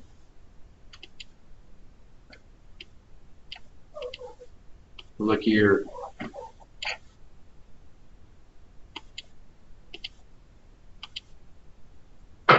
so here's that version, right? This is 17. This is a service pack number. It's got a backnet ID of 2. The workstation's probably 1. Your database style is normal. It tells you what protocol your 2 links are running. It's the COM4. I'd have to get into a book to look at these. They're not what you think they are. They're not alarms. There's a lot that goes along with it. I try not to do anything I don't have to do. It's going to tell you what your local date is in that, your time, operational. It's a BMTW, so it's the mid version. The newest version will have an X instead of a W. That might be for a modem. I don't know. It's on. Here's how much memory you got left in that. That's why you want to, in your processor time. So you want to clear that alarm log out. You know, it's just like a computer. Any junk, just get it out of there. So, any questions on objects and properties versus like a report? The difference, or I guess a report, you get to choose what you want to look at. Either or, I guess. They're about the same. I guess you can save a report. You can't save objects and properties. Do you guys have any questions, or do you guys want me to touch on anything?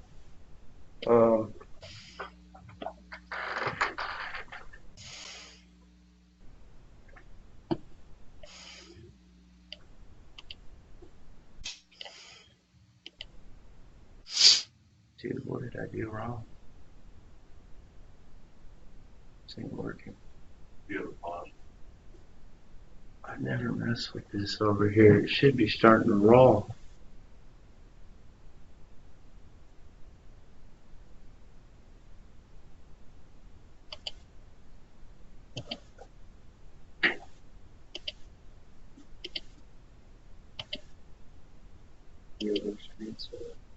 What's up? Trane set.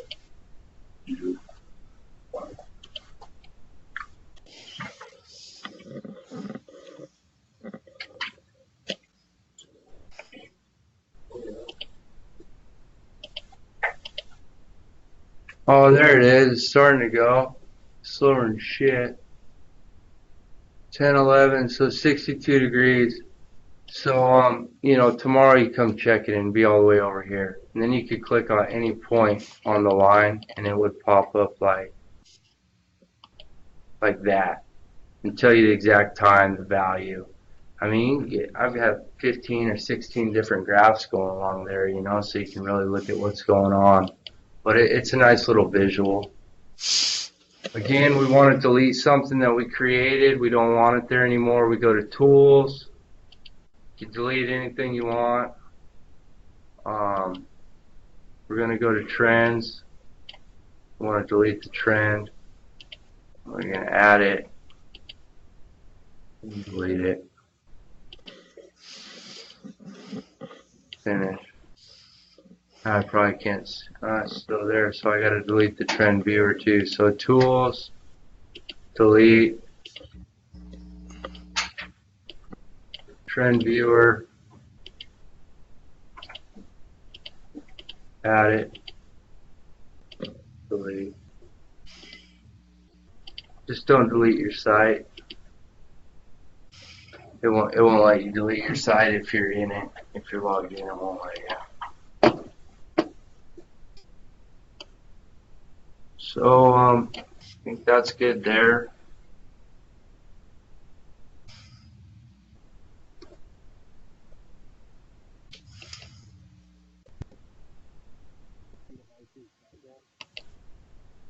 It's something I always write down with the database.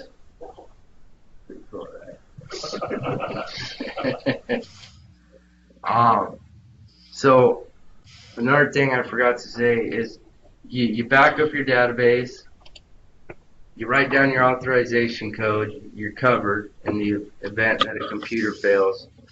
But you don't know if that BC's got an IP address in it. It could be on a network. Typically smaller buildings, it's just going to be just an Ethernet cable from the computer to the BCU.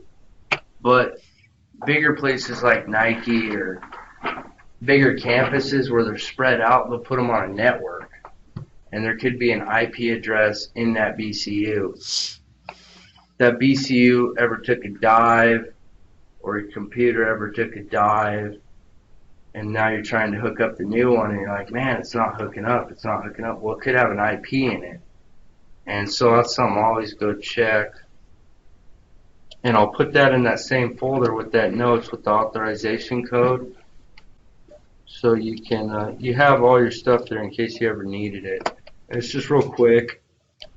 You just go to setup, site configuration again. Select your site. And you just go down here to the communications. And like this one is just, like I said, it's just a direct Ethernet, which is pretty standard, really. Most of them are going to be that. But if it was on an IP, it'd say backnet over IP. That's where you configure it and say this right here. And your IP address in that BCU would be, it'd be here. Instead of protocol backnet, it would have the IP address right there. And you could write that down or write it on the inside of the cover. Because to put those IPs in, you need to use a different tool. You need to, and it comes with Summit. So if you have Summit, it comes with Summit. Should I get into that? Putting IPs in BCUs? Might be a little overhead. We'll just call you for that. Yeah, all you need to know is you can. It's really easy to put the IP back into the BCU. All you're trying to do is cover your bases, and know what communications you're running.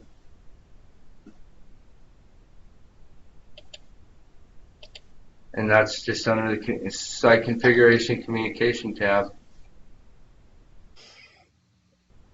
Here's your date and your time. You want to check down on your PMs. It's October 11th. It's 5:52. And this one is looking at the current workstation. But it's not looking at the workstation, it's actually looking at the BCU. But you could have it mimic your workstation's time too. I'm not going to change it. But that's where you change your date and your time. Units are set up on installation. You can't change them. I need to get into that.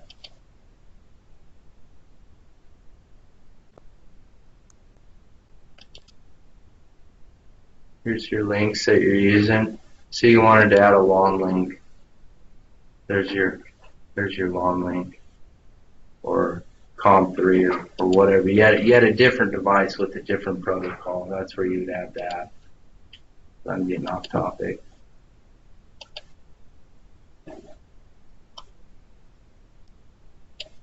So we went over date and time. This is that. Well, I was going to show you the software for that, putting the IP in the BCU, but just know that the software will be on the computer, and we can use that to put an IP in. If your customer ever said, hey, like OEA Atlanta wants to put their BCU on a network right now, so we're going to go do this. We're going to put the IP in there, and they're going to put it on a virtual machine, and then we'll have remote access. So we have to actually do this. In about a week, we have to do this part right here. Are they taking it out of the basement? Taking it out of the basement, we're going to have remote access now. So when they call us, we can remote in before we roll, which will be nice. Because with Larry leaving, that gal is going to be making all the set point changes. She's going to need a lot of training. If they go on a roller band every time she needs to learn how to change the set points. So we can remote in, she can be looking at the computer, and we can, teach her up. CPLs? Yeah. I did, see it. Okay. And I went through that with, hey Brian? Hey Brian?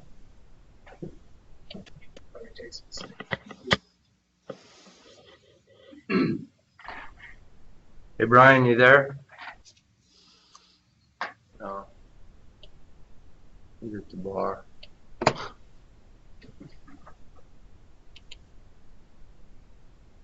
Well, I went over it with Brian and Nick. I think they got a pretty good understanding, just the basic changes, like we said. That's all you ever need to change. But once you do it enough, it's like you sit there clicking around like you're shuffling cards. So we kind of went over this already. Yeah. We went over this already. Kind of jumped ahead. But again, it's under your help about Tracer Summit, auth code, version information. A lot of customers think they need to keep updating their system. When they're here, they're done. You want to update your system, pull out $30,000 bucks, we'll update your system for you. That's what it's going to take. It's time to move on. It's time to go to the web-based. But a lot of times you see a version 16 here or something, they're probably running an old XP machine. This, when you go to this will get you to a Windows 10 computer. That's another thing to be aware of. After Windows 10, when Microsoft comes out with a new PC operating system, Tracer Summit's never going to be able to talk to it. So as we get 20 years down the road, when Windows 10 is now Windows XP, and all these IT departments are going, we're getting rid of that XP machine. We don't want it on our site anymore. That's when people are going to start ripping the Summit out. But right now, we'll talk up to a Windows 10 computer. And that's where this comes in, and this comes in. But this is a Windows 7 machine. So you might as well just fully update them. And then, they're good up to a fully updated will talk back as far as it can. But a 16 will only do from 16 what it's capable of back. So it's kind of a, what do they call that? I can't remember. Backwards compatible. Is that what I'm thinking about? It's backwards compatible. Nick got signed in late. This next has to go over how to back up. Oh, okay. Just at some point. Yeah. We're almost through this slideshow. Actually, we only got 3 slides left. And then, open to questions. We can go over whatever anybody wants to go over. It's Tracer Summit. It's not rocket science. It was, but when you start working with it, it gets easy. Schedules.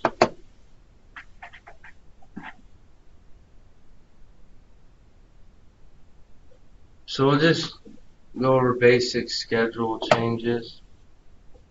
And say you guys want to create an exception for like a Saturday runtime or something like that, and you don't want to go back in. So we just click on the schedule up here. We click what schedule we want to change. And then IntelliPacks are always going to be set up for optimal events. When I say optimal, when it's optimal, all it's doing is looking back. So 24-hour, the previous day, 24 hours, it's always looking 24 hours back. So say it was really cold out and the building did not warm up fast enough, and it didn't hit morning warm-up set point fast enough by the time it became occupied. That's where this optimal, it would allow it to start 2 hours before its actual occupied time. So I always leave the early limit at 120. I've gotten burned in the past by doing the early limit on the optimal stop, because the unit it'll be looking back 24 hours and say, hey, I really didn't need to cool the building off yesterday. And it'll shut off at 5 o'clock. And then you get all those calls, well, the air quit, it's warm enough. So I always leave the early limit on the stop at 0. So it's going to run to 7. 5 to 7, if the building was having trouble getting up to temp, whether it's hot or cold, it could start at 3. It has the capability to start at 3. And that's another thing you could trend in the winter. You could watch it, say, hey, is it starting at 3 o'clock? Is it starting at 3:45? Or is it starting at 5? But you'd make a change here. You just make your change. You want to run it 4 o'clock. You just hit save. Select your days, and it saved it. So now, tomorrow, it's going to come on at 4 a.m. Put it back to 5. But say a customer calls you like they always do at Umpqua Bank, and they want to run it on Saturday. Well, there's nothing on Saturday. No Saturdays. No Sundays. So you click on they want it to run Saturday and Sunday from 8 to 5 o'clock. So you just click on that Saturday, right click out here, you just add your optimal events from 8 to 5. Again, I put that to 0. And then you click OK.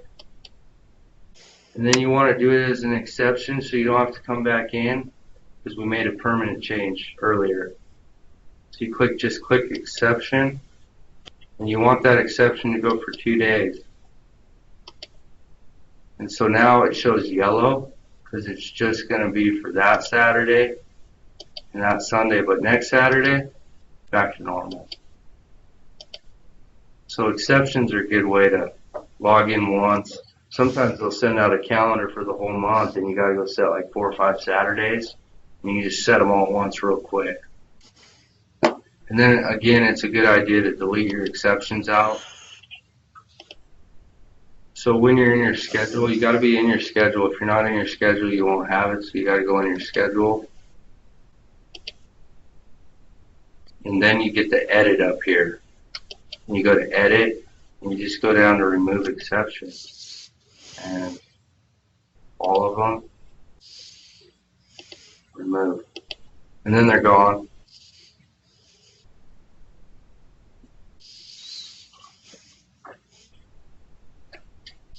You can set up holidays too the same way. But here's all those areas. They're just under one schedule, but you could break these out into as many schedules as you wanted. Just makes it more complicated when you got to override a building, though.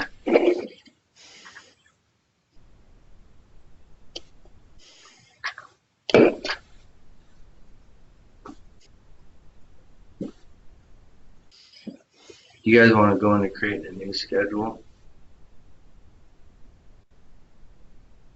Exceptions are probably the most important. Yeah, I think so too. You want to create a new schedule, it'll tell you right when you click on schedule. So new schedule, name it, and just go through the prompts.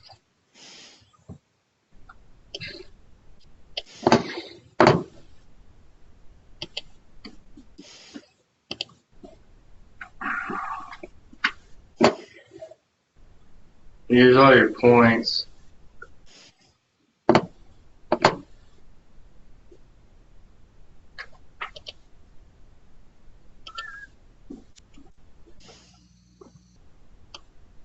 So your points are important. You go to setup, and it's your input outputs. So like here's that VAV recalibrate, or not that one. Here's, if you're ever troubleshooting and you're trying to find something, it's always going to be in your points. So here's an exhaust fan 1 start stop for like your bathroom fans. Let's see, it should be on. It's part of a schedule. and it's referencing the universe or the IO module on that VCU. And these fail. So you go in here and you look at this point. Maybe this point says it's on, but you're not actually on the control card. It's not outputting. So this is where you go find that point and try and figure out why it's not outputting. And you can override it off or on, same way. And the important one, you know, is the binary output. So when you go through, here's your VAV recalibrate. And all that is a virtual point. It's not a true point. It's just a virtual point that was made in the system to go to a VAV box. And that's in your overrides tab. It's another thing, you know, going through a new building, they've added new boxes, but they never put them on the recal schedule. All your calibrate valves on every single editor should be 3 dots and grayed out. And you click on it, and it's referencing that recalibrate point. And that's another thing you can sell your customer and say, hey, you got a bunch of boxes. But if you're doing a controls PM, you should be checking this stuff. But then, you know, it all goes back to your schedule, your recalibrate schedule. So every day at 12 a.m., it's going to toggle that binary output, which is going to toggle that reference point, which is going to tell every single VAV to go through recalibrate. And it toggles it for 5 minutes just to make sure all the VAVs see it. And that's just a virtual point. But another important one is, you know, going to look at your analog inputs for your max temp deviation for RQ1, your max VAV box position. This goes into the CPLs. The average zone temp. If you got a bad sensor out there that's reading 50 degrees, throwing out your average zone temp. Now it's, you know, staying in morning warm up for way too long. All your average temps for your building. And then finally your analog outputs. These are always going to be the ones that the control system's sending out to your IntelliPack. So your static set point, your discharge air set point, these points were created solely so that you could go into your RTU and go into your VAV setup and reference that analog output for DA set point, because that's what that's the only way to get it here from the CPL.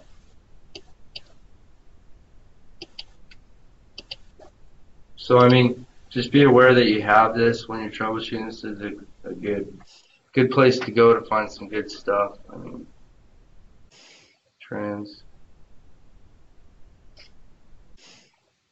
Here's your controllers.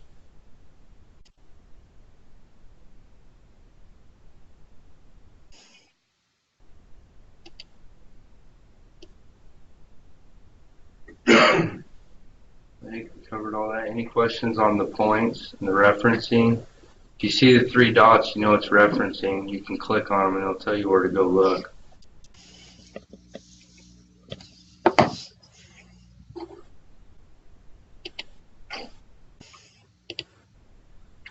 This is a good one. It's a good one to have. So Summit is the software used to communicate with Trane devices. But there's a whole lot of different Trane devices out there.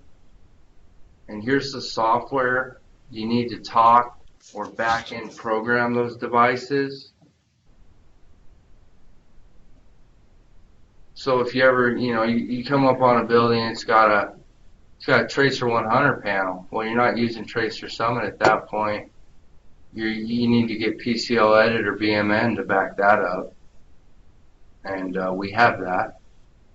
UPCM Edit, you need that to work on a universal programmable control module. That's like late 80s. But we have that. A programmable control module, now you need PCM Edit. we've got that too. So be aware that if you're seeing these old school controllers out there, we still need to get them backed up. And whether I give you my laptop with instructions on how to do it, or you call me and say, hey man, we need to back this up, let's get it backed up. Because even if it fails, chances are we're going to put something better in. We still need to have that backup, you know. What if it's a cheap customer and he's like, hey, I found one on eBay, you know, and he orders it. And it's like, well, we can try and put a backup in and see if it works. There's always going to be a customer out there like that. So just back it up.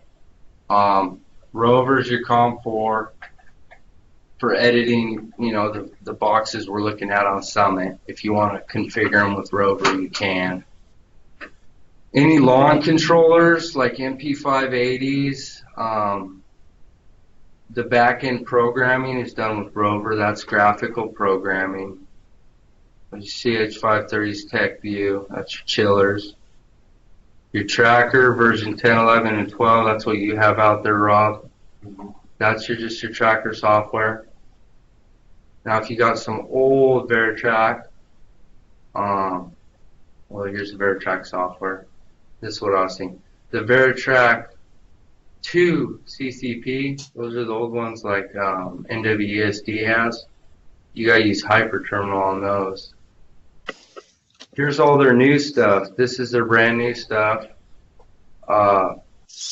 which is BACnet MSTP, which is the protocol. Their old stuff is COM4. That's lawn, COM5. That's BACnet MSTP. And that's the UC210s, the 400s, 800s. This is a standard USB to AV cable. We're working on getting this. It's a work in progress. We are able to do this right now, but we're working on avenues for getting licensed, properly licensed software for contractors. And then this is their new web-based. So this goes from like 1985 to present. And it's just kind of a cut sheet so you know what you need and you can get with your foreman or the control supervisor and say, hey, I got a tracker panel. Do we have tracker software? You know, I got a T100 panel. Who's got the PCL edit? And you can just use this as a little library.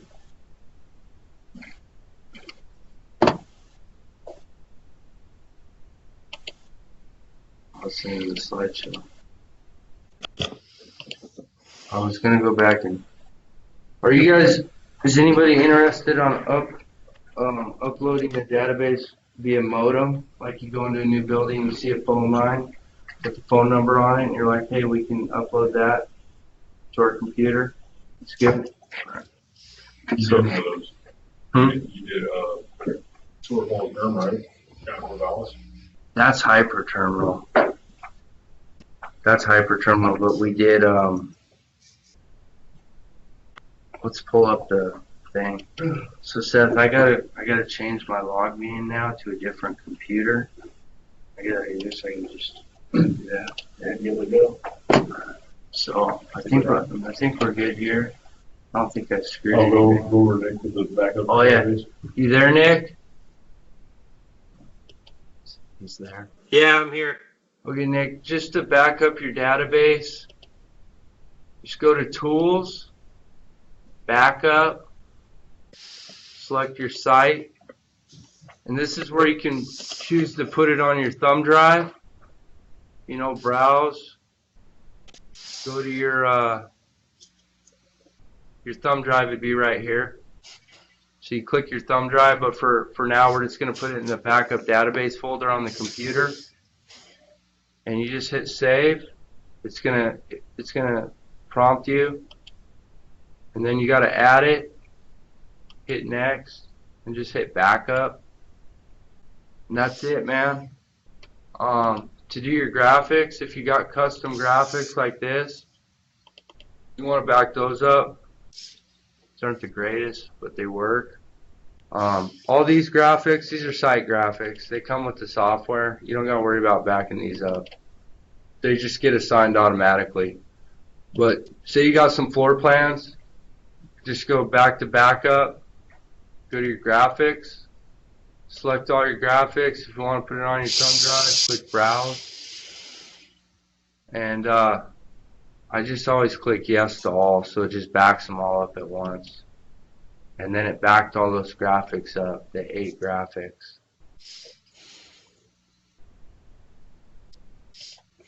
You got any questions?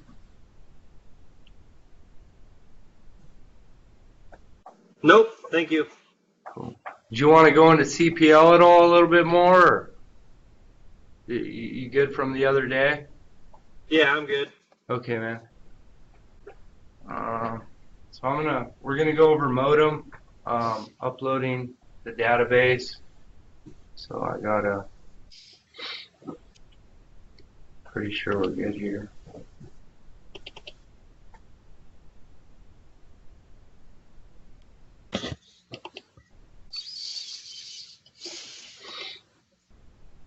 More details page, good spot to look to. You can see your economizer damper position. Okay, economize all your stuff you're looking at. Tell you if you got any alarms. Okay, so I'm good here. So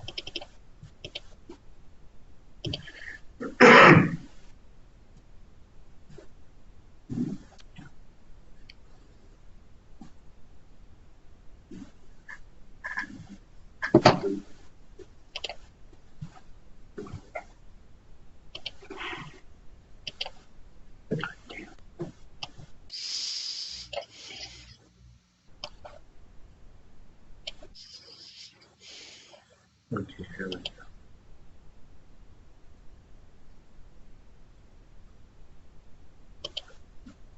Oh man.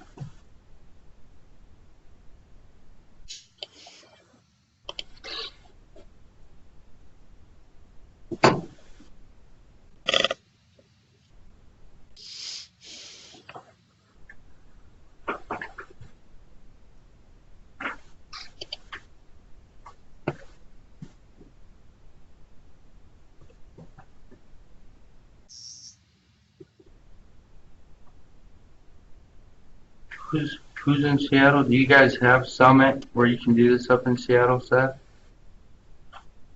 Yeah, hey, You guys have Summit, don't you? Steve.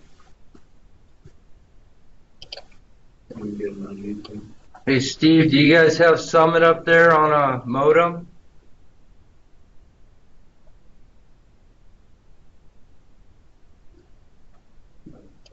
Anthony's got a couple, but he didn't make it.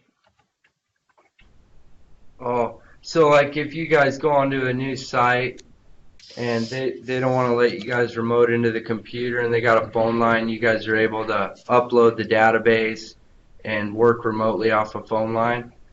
On a couple of the sites we are. Okay, cool.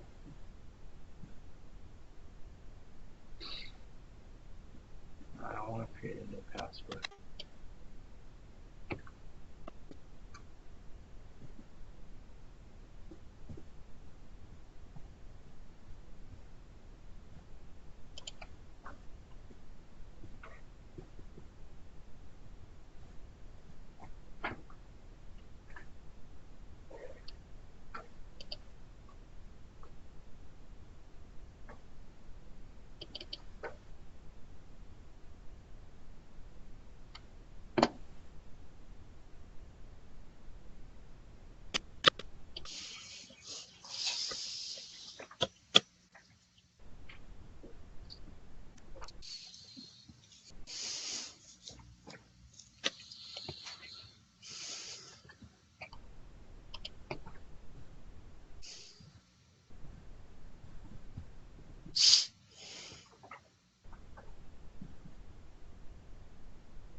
What is that?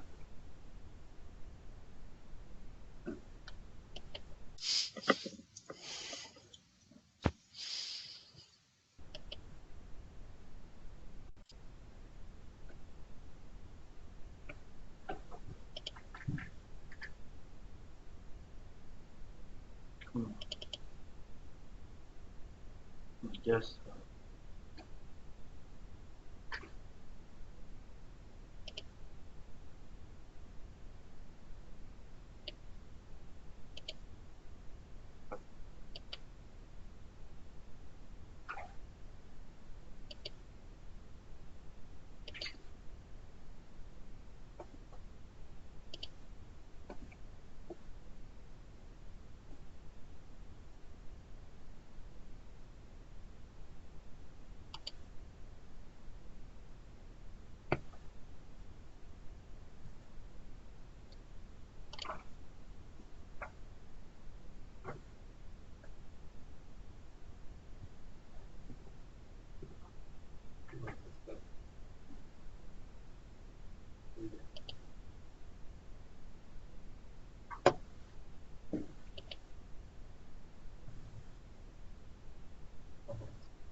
No, I just think we're running way too much stuff on your laptop.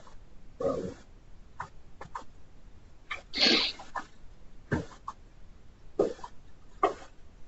Could be user error too, though.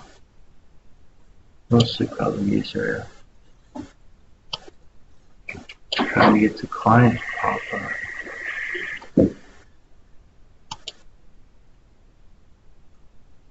There it is.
Service call for Dandelion. I'm going to delete this site so I can upload it, because I don't have any new sites to simulate. Oh, I got to go back here. This is the newest one we got. This is at Columbia Bank building. It's a mess. You got about 5 minutes, Levi? Or you do that? Yeah, go take a smoke, man. Yeah. I'll just set it up and I'll if you guys want to take a 5-minute break? over there in Seattle. You guys want to take a 5-minute break? Sure. Okay. I'm just going to set this up.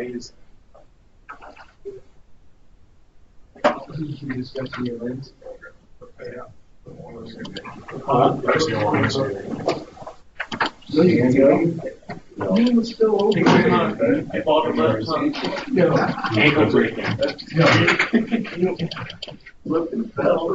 Yeah, right.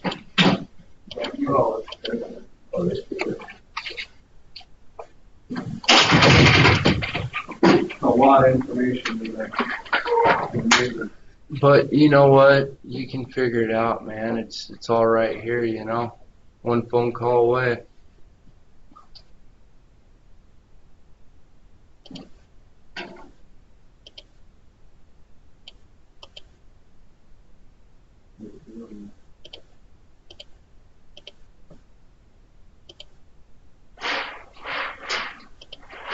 Pretty good. I asked Flo to order for 12 and she ordered for 24. I'm glad she did. Yeah, really. 12 would have been enough. Yeah. But I didn't sure that. Actually, it's cute because it's like the first time a couple of years when we did it, like that was. Now you're getting it. No, yeah. It's all right there, man. It's just, I'd say there's more of this in this country than any other control system. The summit everywhere. Yeah, it's so big. So big, dog. Project provides all one of those first times and it's okay. Then it's not a control project. And it's not a huge control project. No, tell us. Well, we're trying to get software. We want to get the software license, new web-based SE, then we can get it. We could have taken it. Oh, that they approved that? That was, it's going out. It's going out. So,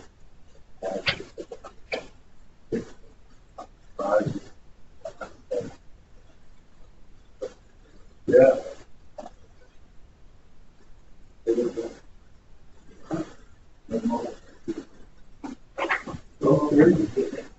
Yeah. Is there some things that I need to go over? Is there anything more to wait? Here. Yeah. More to go.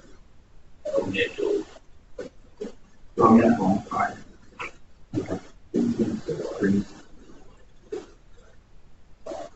Not anymore. We don't know. That's what I think.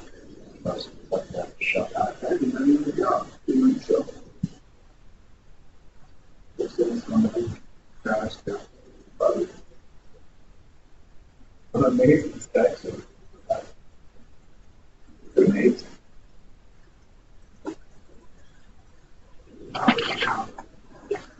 See how we're doing here.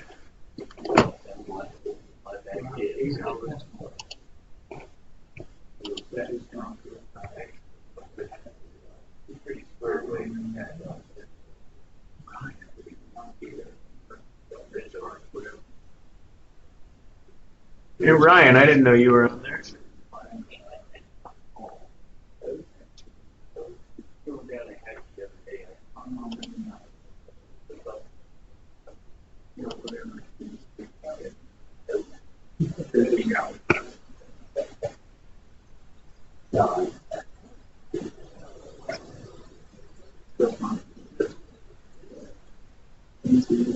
We have a lot to thank.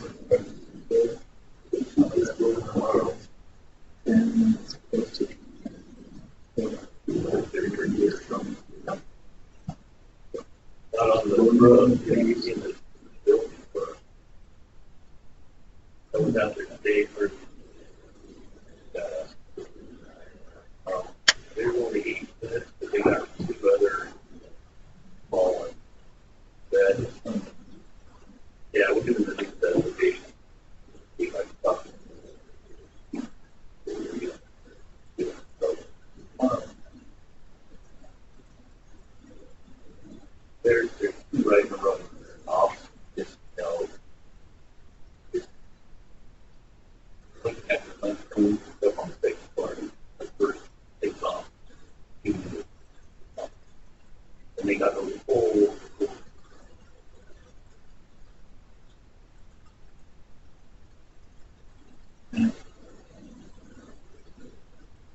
Well,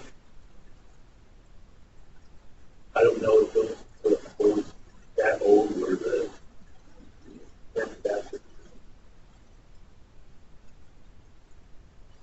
the thing. And that's part of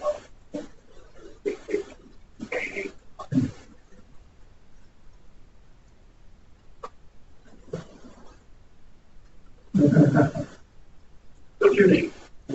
Hey, I'm Burck.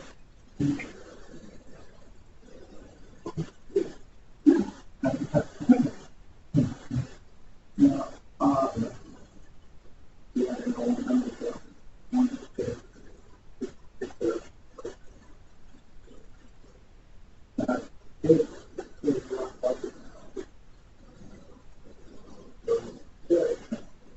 you know what?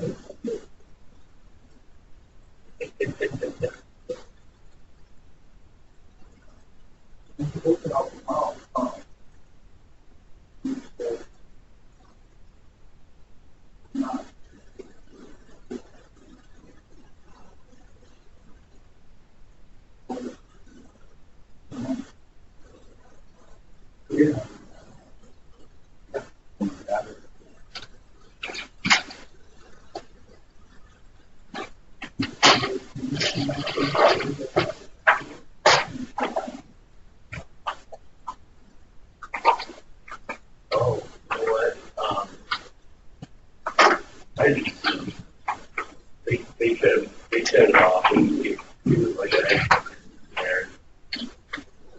But I went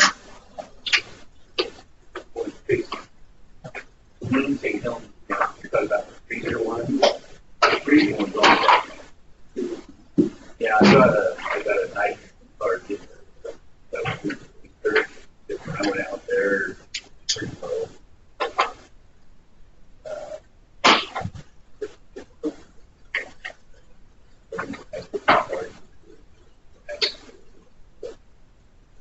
I was out there, back out there, out there. Oh, that was you? Yeah. Anytime we went out there. So we're waiting, I'm waiting to go back out there and start.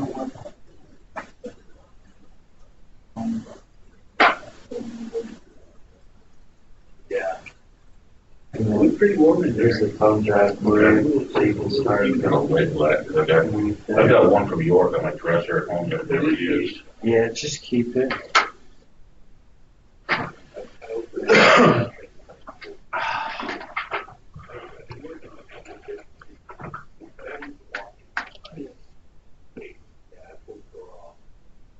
And Tina, I saw that on my Forbes last night for that damn caulking job. And I called Tina, I'm like, you didn't realize it's raining, right? I said, this Vulcan doesn't fit. Yeah, I just we gotta get that sealed up. Monday's supposed to be dry. It wasn't.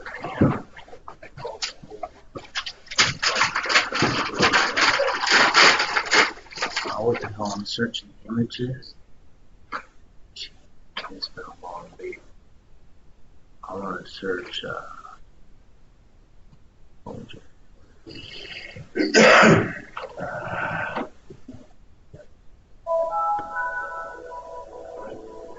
know I want to shop her. No.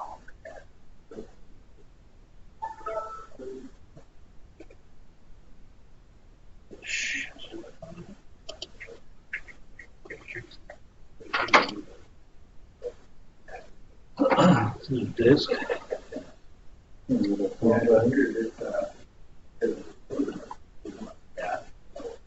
They don't put anything in it.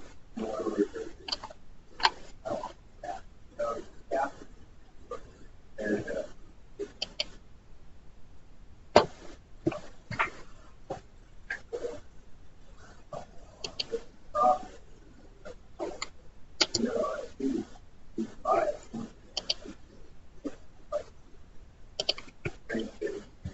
really.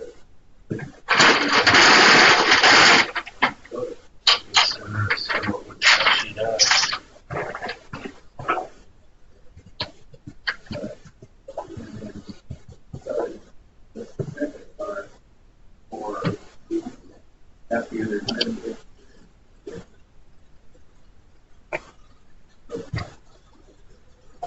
Install it.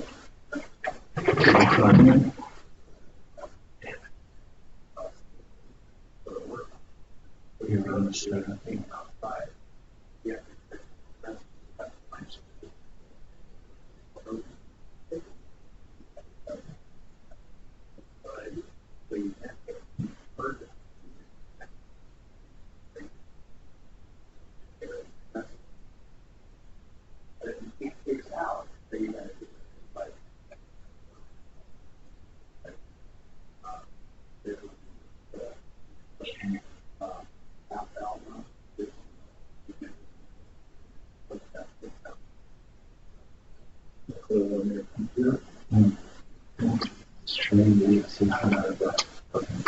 So are we uploaded and ready to go, Levi?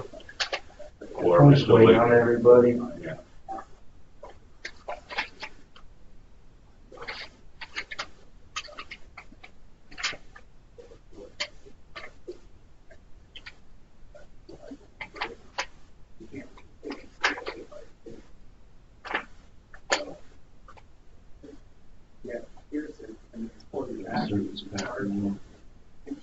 This month is it when it come up.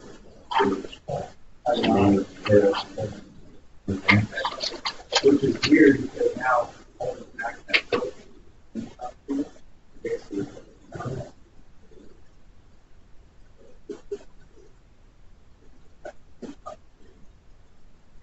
You.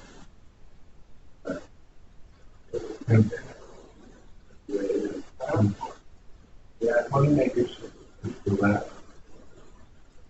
This can always be done.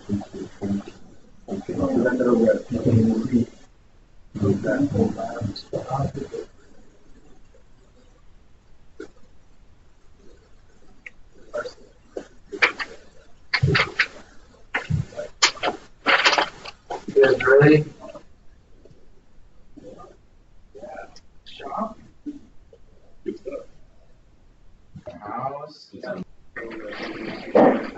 You guys ready in Seattle? Hey,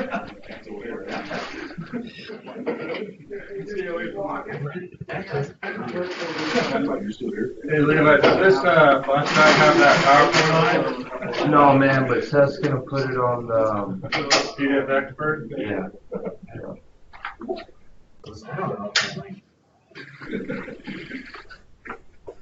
Are these guys ready?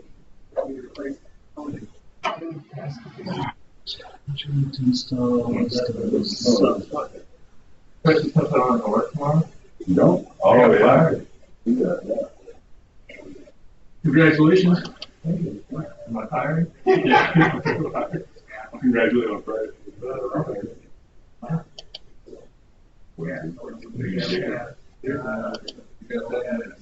Yeah, you're fired. He said, what? He's like, here's your firing. You're fired. Cool. Could have told me this before I came to this trial.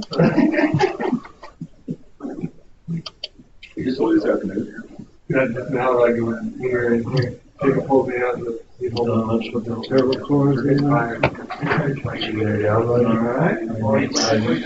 You know, like 4:30, 4:40.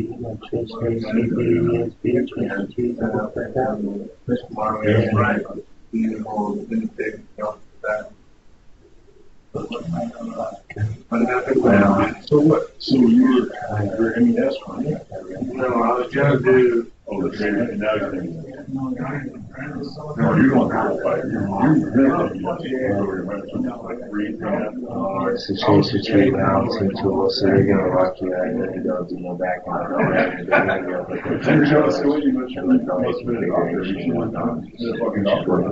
Yeah. And here's Bro, you see controllers. You're good, man.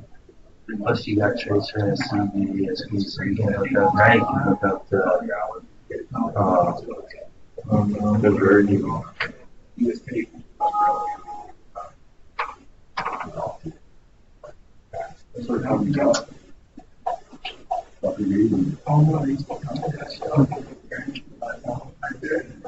What's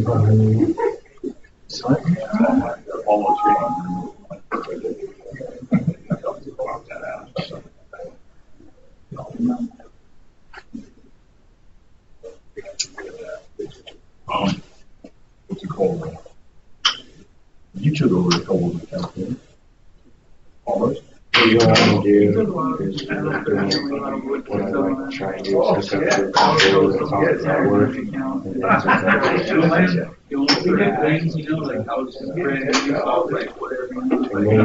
what's that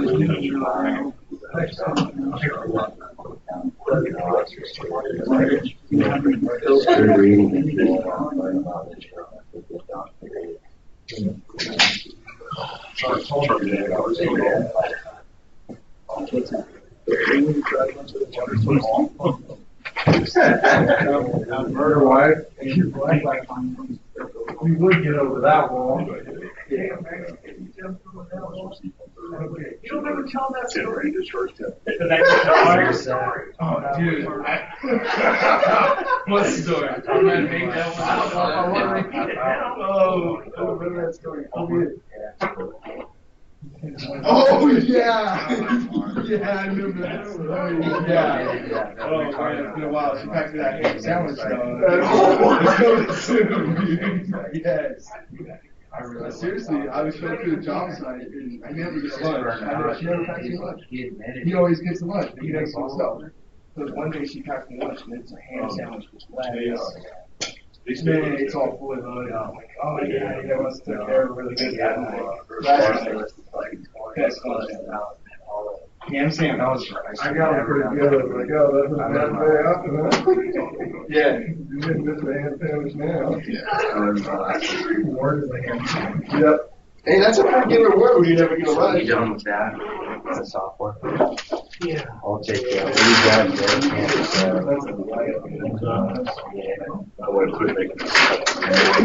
I'm just curious next time you get one of the new chillers. Try it out. All right, This is about your lunch. That's why you got bring this thing home. All right. Okay, guys. So in your buildings, you can have a Trane thing on the wall by the computer. That's your BCU. I never really showed a picture of it, but that's the Trane box you'll see on the wall. It probably won't have an operator display. It'll just be white like this, and you open it up, and that's what's going to be in it. That's your BCU. This little card right here, that's your modem card. So right next to it, you'll want to look for a phone jack on the wall. 99.9% of the time, they'll have a phone number on that phone jack. And then if that phone jack is plugged in, you flip the case over and it's plugged into that BCU, then you can say, hey, I got a modem line. You know what I mean? And then the one way to find out if your modem line's good, I'm going to call this one right now real quick, and I'll put it on speakerphone. Because sometimes the building owner will go around and they'll say, hey, we're not using this phone line. And they'll have it either disconnected or they'll have it upgraded to a digital phone line because their phone company will come in and say, hey, your analog phone line's no good, let's upgrade you. And the second they do that, they upgrade it from analog to digital, it will not work. It's got to be an analog phone line. Like a fax or a sensophone. Yeah.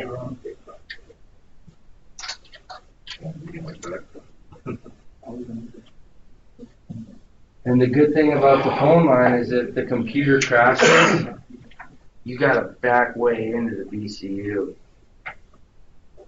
So what I'll always do is new site, I see a phone number on it, I'll dial the number.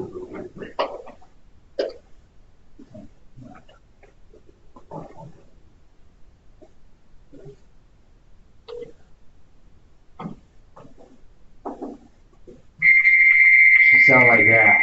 If it sounds like that, you're in business, and the phone line's good.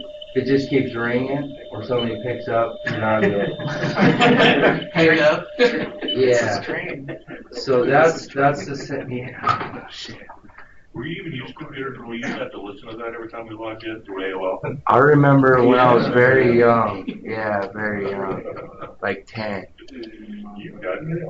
So you'll take that number. You can call me and give me the number, or I can give you the credentials to get on this computer that we're on right now, and you can upload it. So then what you would do, where are we at here? You would log into the computer. You go to Setup, Site Configuration. You don't want to mess with any of these sites you want to put your new site on. You just got the phone number for. And you're just going to upload it. You're not creating one. You're uploading one.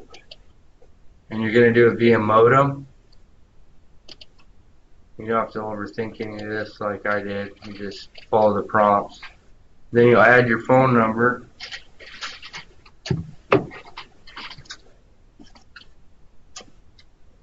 And since we're in Oregon and I'm dialing Vancouver, I got to put a 1 in front of the area code. Who uses 1? You used to not even have area code. 360-696-4359. So that's the number off the phone jack. Hit OK. Hit OK. Then we'll try and connect to this site. So now it's dialing like we just dialed on the phone.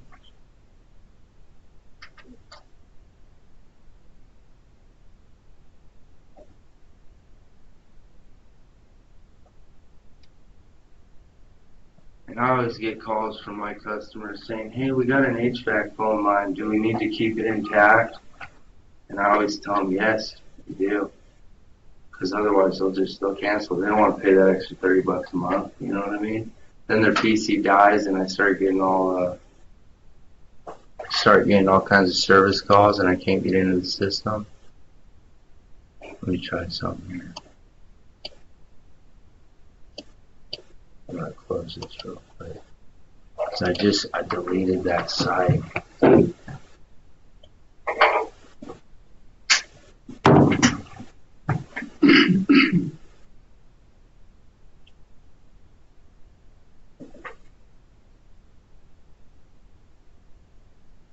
You got anybody up there that'll put on an allergen class? Like Michael Kimball or Oh, yeah, Mike Kimball would. yeah, that guy's good. Yeah, he worked for ATS. That'd be a really good class. I know Mike Kimball. There's a couple other guys that do it. He works for BPG. Yeah, you told me about it. Yeah, he's good. Simbrowski. Yeah. Chris Simbrowski. Yeah, he's good. I'll put it on my list of things to follow up on. I wish we had an allergen guy down here, man. That would be nice.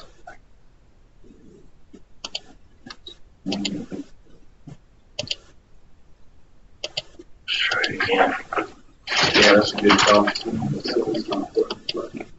I just wish allergen would just go away, but it never will. They're failing everywhere, so we're getting That's in good. If there's, Trane's proprietary, but you can get around it. Allergen just seems really, really proprietary. It's hard to find information on it. It should work, man. I just had it uploaded and then I deleted it and now it's not doing it. Maybe because I called it and it was busy.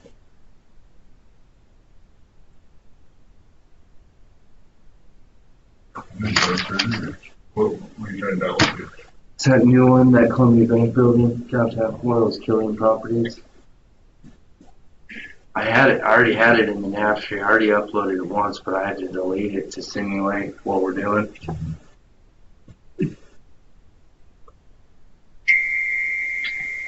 It's getting in now. It's taking a while. There it goes. So it'll connect, and then it's going to locate the BCU, typically it would ask you for credentials, but I've already put our credentials in this one. So it's just going to start uploading it.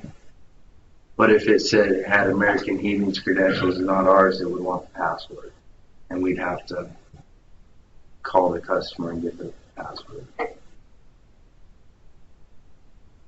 And it's slow. It's modem. It's old. It's all over a phone line. Good, yeah. Have you had to do some lucky good stuff on recognition? They give it up. I got all the passwords memorized. I know. Yeah, I got that all right here. I got all Tranes memorized, American Heating's memorized. You know, do you have like a universal?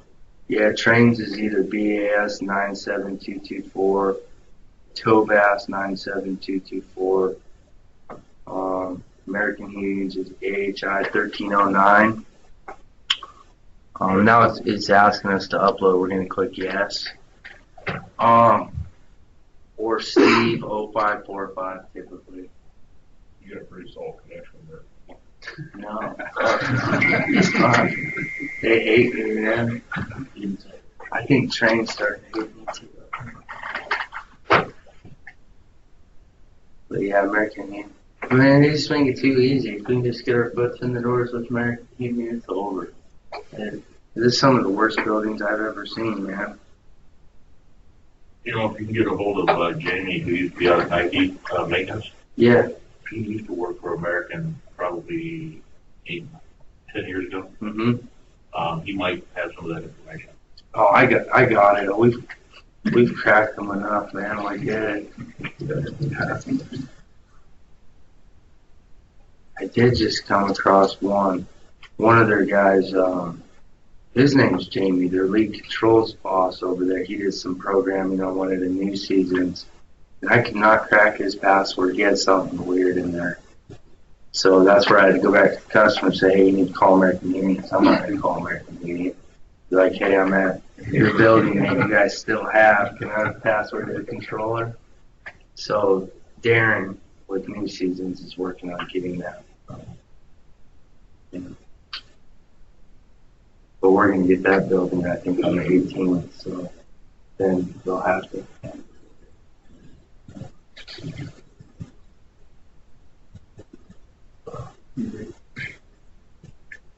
And then, you know, it's a bigger database, so it's taking a long time to pull it in.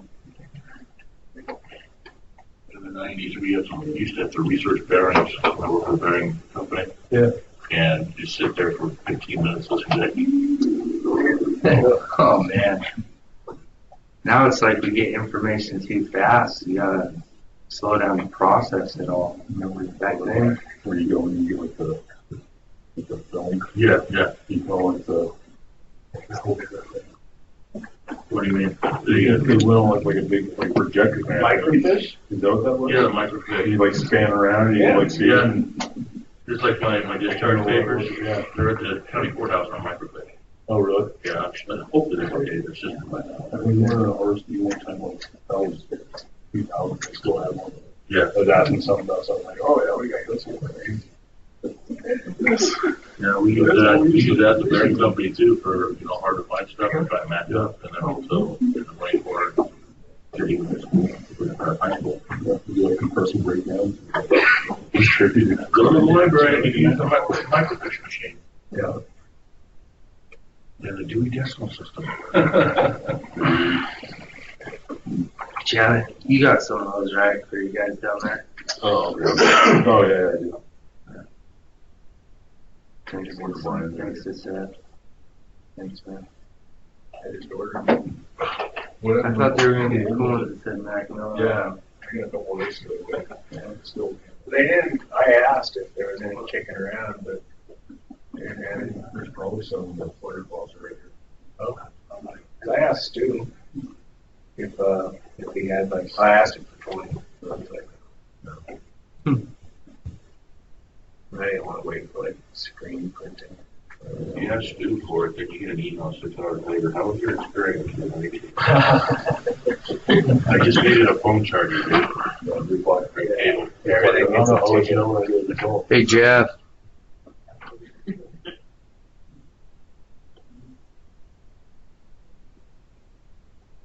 You there, Jeff? Wait, Abigail? Yeah. Did you see him on there? Oh. I don't know. I was gonna see if anybody else. If you click, everybody's one. Those guys are shaking. If there's something, If you click on conversation, and then you can see, so like there's Brian Lake, there's Nick, there's Ryan McCown, and then Steve's the foreman up in Everett. He's got it. Well, he had 5 guys with him. Okay.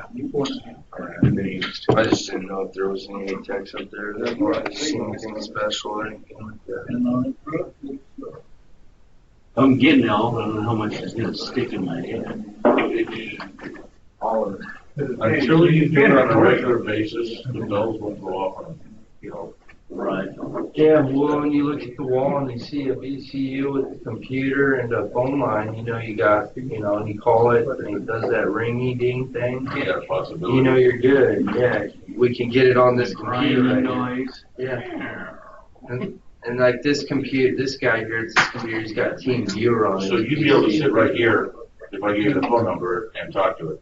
Yeah, well, you're at the box, and I can make it, open the actuator for you. Okay. But you can do it too, Rob. Well, that's what I'm saying. Anybody has access to this computer if they want to. It's not a secret. It's not a. Here's your AX, dude. Here's your other building right here.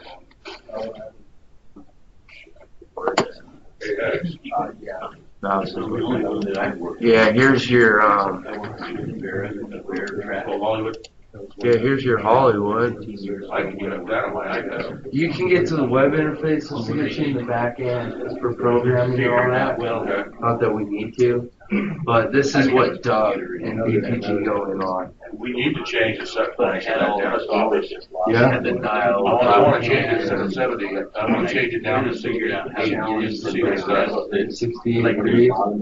And cool it. The VAV box, is it occupied 24/7? Is it running right now? It's probably off.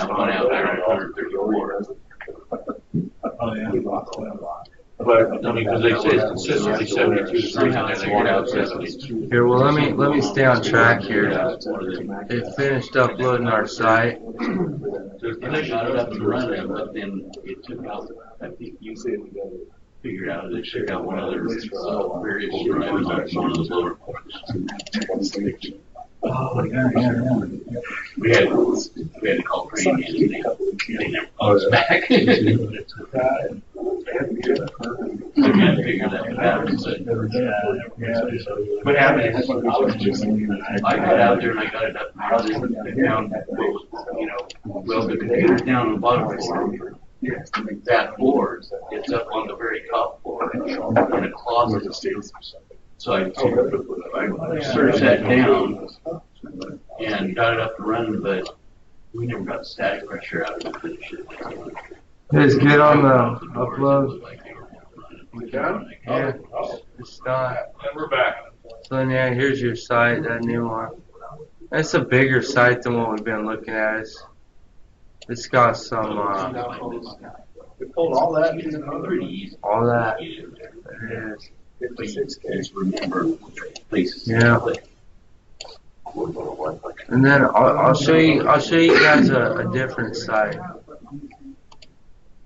But all the stuff's the same once you start moving and shifting it. Yeah, that's the thing, man. All the train stuff on Summits typically is COM 4. You're talking telepacks and the VAD cards, And then once you start looking at it, it just all becomes the same. We need a simulator for a guy to sit down and play around. Here's your simulator, man. I can create you it wouldn't be a live site, but you don't really want to mess around. I don't want a live site. You can go on here and you can create a lot of work for you, though. Our demand service would double in 1 week. I'll go in and show you guys a different unit real quick.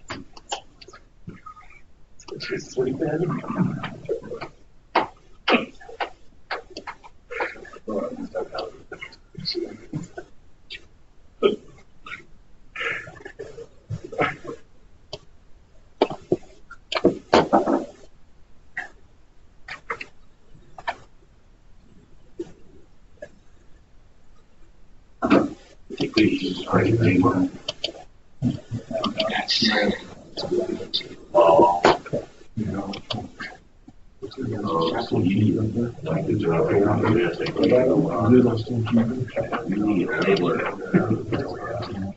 So it doesn't wipe off.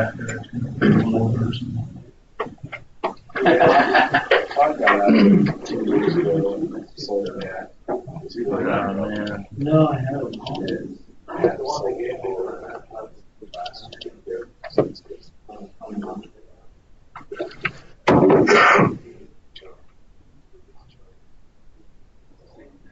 Oh, yeah.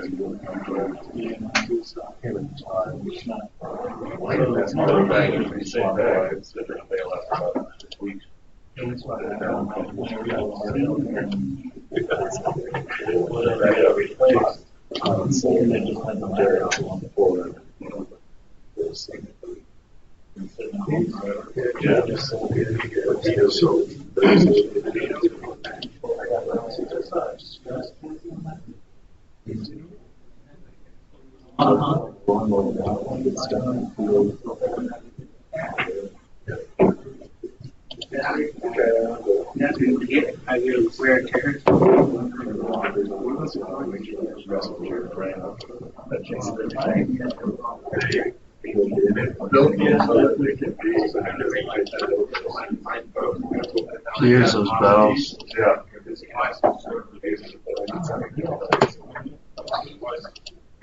No, I don't think we're saying for a while. Unless you're on the short call, we're going to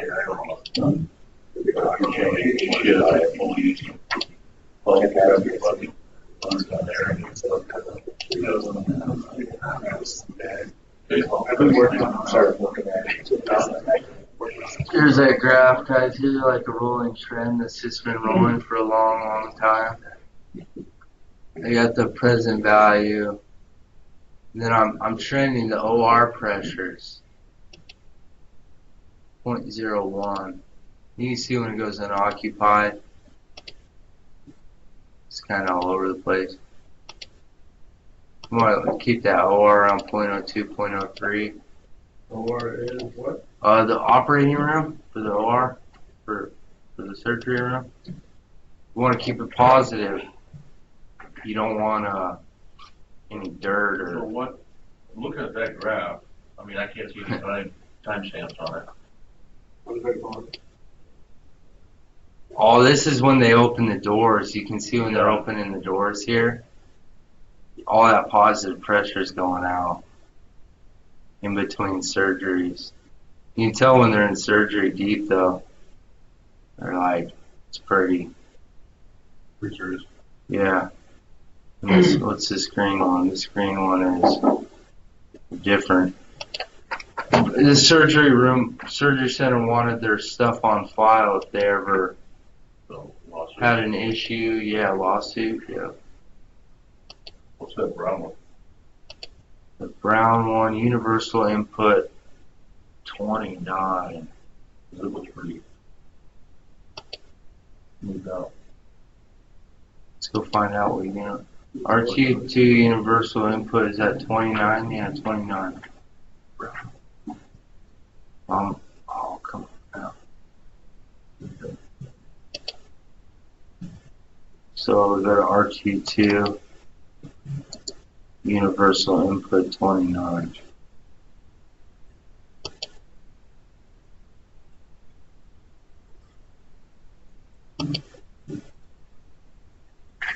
So this is an MP580. This is. You should. I know him too. I don't mind the bad. So here's the. I don't want to be So here's the OR pressures. Gotta think. To get to universal input. 0.29.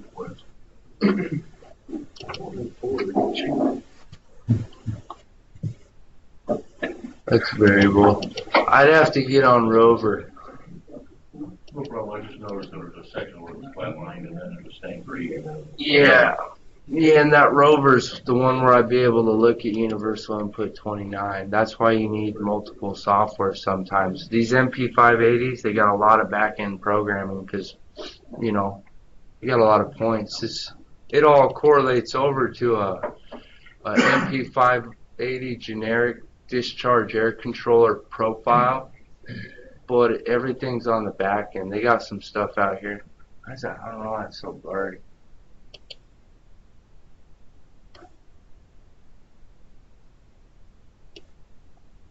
But yeah, if you guys ever see something like this, MP580, just know that it's custom programming. I added this logic here, and I added this. It says for economizer to work, outside air must be below econo outside air set point, which is right here, and relative humidity must be in between high and low limit. So that's fucked up. I can't see it. But basically, I didn't want to economize when we're above whatever that is.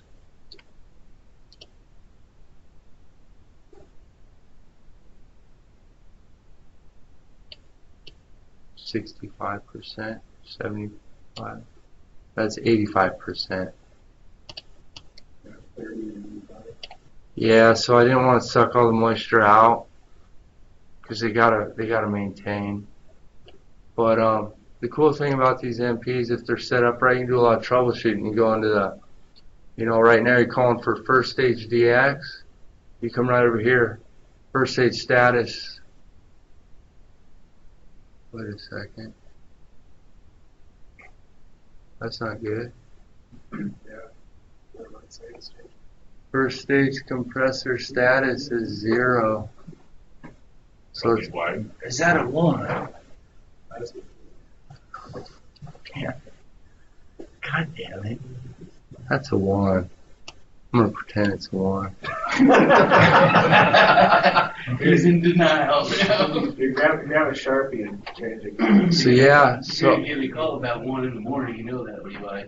I got a compressor tripped out. First stage on this unit, they set it up. It's both the modulating scrolls.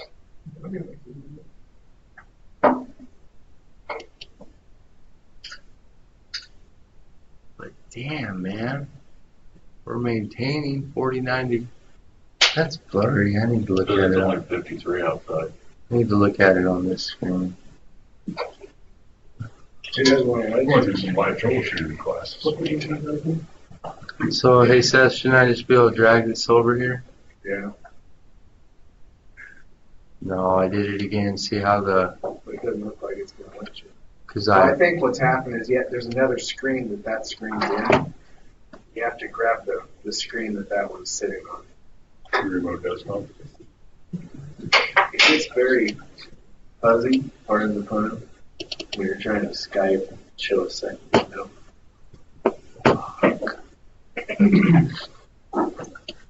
Trying to grab the screen like that. You need to grab the screen that's behind it and drag the whole thing. Maybe click on, see where up at the top where it has the minimize, pull down a little bit, right there. See where it says, click on that one, drag that one. There we go. There we go. Oh, I was waiting for the applause. Thanks, man. Alright, you gotta be... Hey, that is a 1. On number 2. No, it shut off. Oh, wait.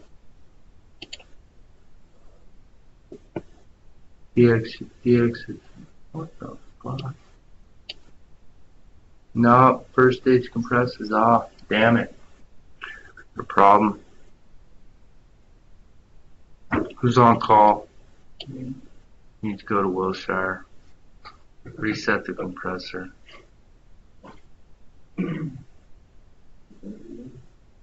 No.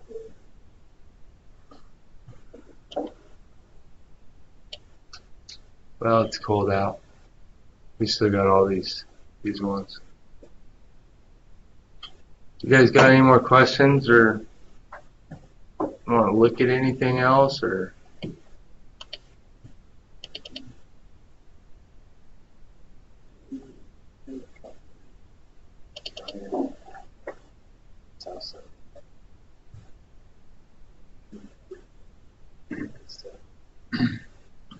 Jose, which circuit did we fix when we were out there? Did we put was that circuit 1 that blew the gas out the fan cycle? I think, I'm not sure. I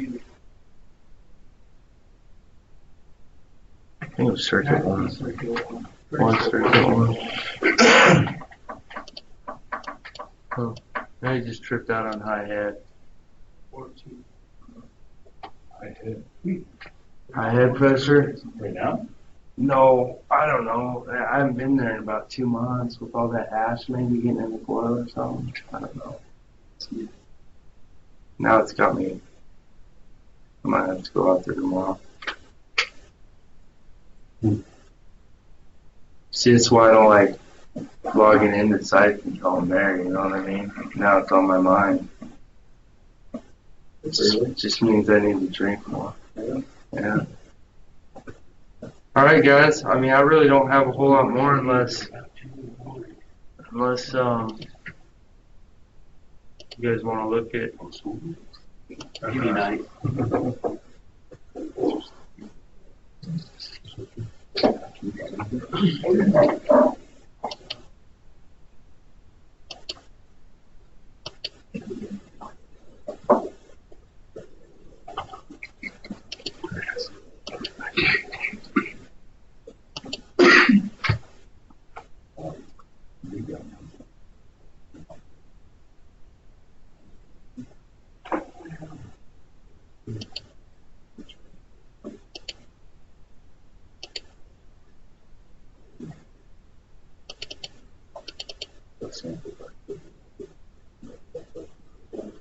Look how cold they try and keep the OR room. So when you're logged in like this, 58 degrees. to log out, you just close the program, or do you actually, and it hangs it up? Well, on like a remote desktop, so we're on their computer right now, I would just I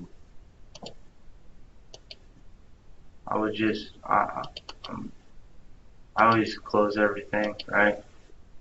And then just click back to the side. I would just minimize it, let it sit down here in the desktop. It doesn't hurt to keep it open, you know, just let it run in the back.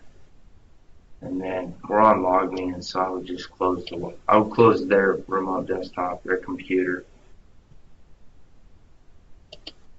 But you can close this if you want. You'll just have to reopen it next time you're there. If you want to close it, you just close it, man. It'll be on your desktop. And you just have to put your user and your login back in. Did you share the login info for everybody to set their iPads up? Or have you sent that out to most guys up here? So I haven't, because nobody ever calls me with the question or concern that they want to put their control system on a remote. Most guys, it's black magic to them. Yeah. You know? If you guys have a control system with the computer that's on the internet, we can add it to the LogMeIn. A lot of the new stuff, like you got at Hollywood, that's just web-based. Yeah, I looked at it all Friday night. That's the nice thing about web-based, and you no longer have to remote into their computer. You put the IP in whatever browser you got. So that's what we're dealing with now. We've got web-based, which is just put the IP, or you got older systems with the computer, so you got to determine what you got, and then we can set it up. Just be aware that, you know, having the remote access is good, but make sure, you know, Tina knows, so when your customer calls in for a service call, they can say, hey, Joseph has the remote stuff, he can log into my system. You can log in and take a look.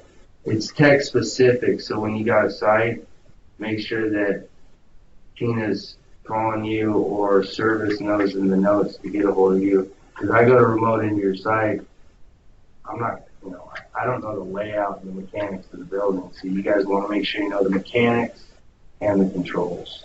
And the more you know both of them, the better you're going to be, you know, the better off you're going to be. But yeah, we have the capability. We'll have to ask John for more money. I only got room for one more computer. I think we're up to about $1,500 a year on the LogMeIn. Maybe we'll spend. Yeah, no, it is. It is. Well, we need to start breaking it out, for the accounts, $50 here. But I think we're still just eating. Most of the time, speed of control testing from your house on a Friday afternoon. Yeah. Oh, yeah. That's what you need to get off work. Well, I gotta get you guys inside somehow. I hope you're right back.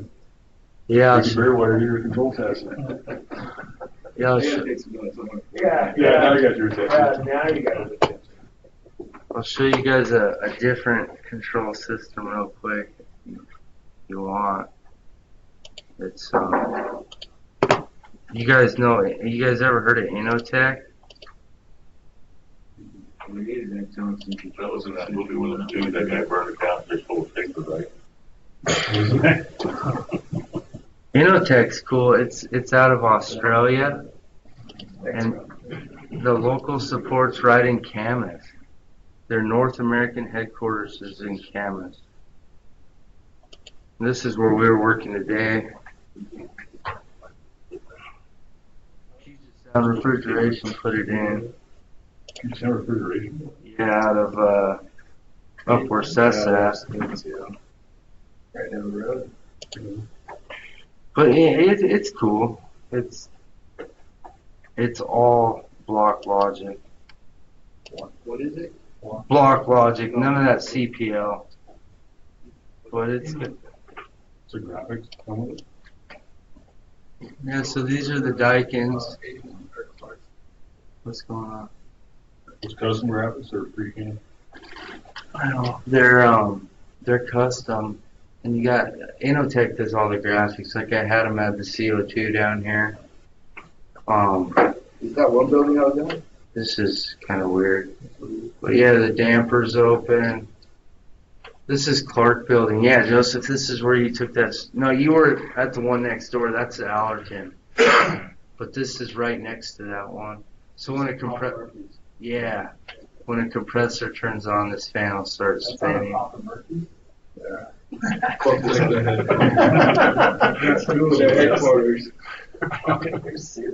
They got a cool floor plan graphic.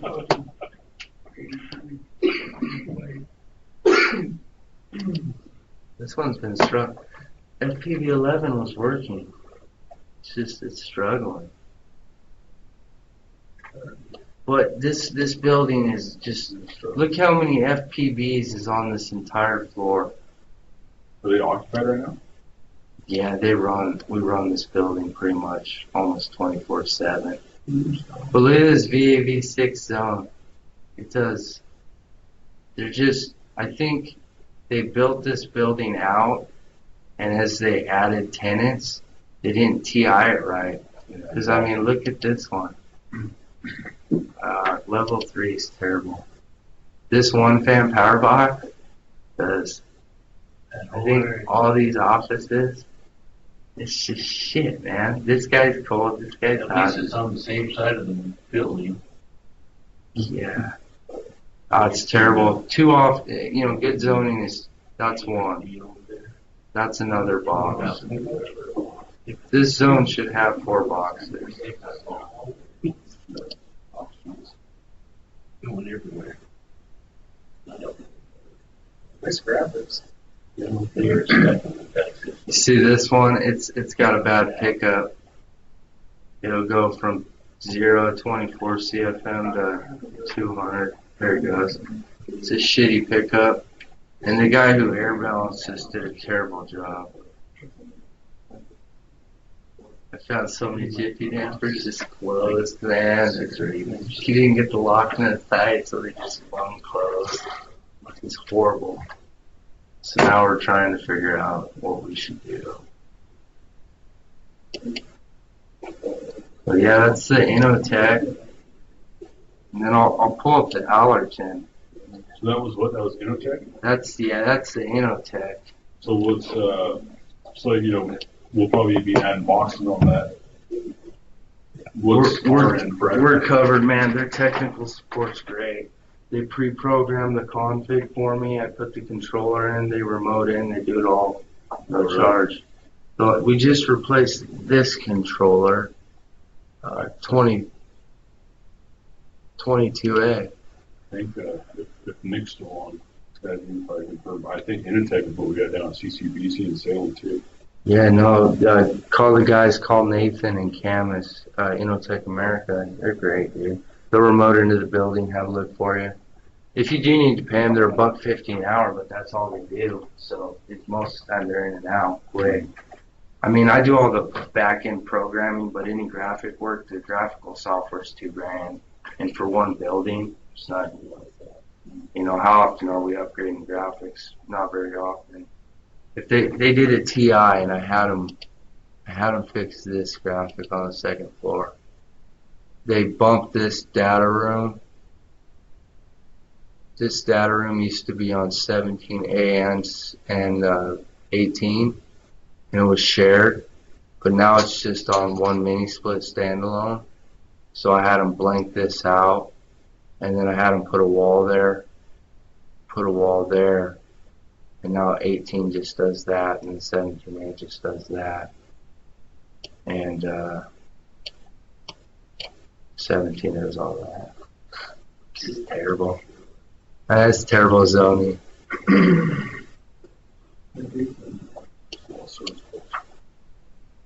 Yeah, well, we just got the FPVs added. We just went through this. We probably about 15 fuses, a couple burnout heaters.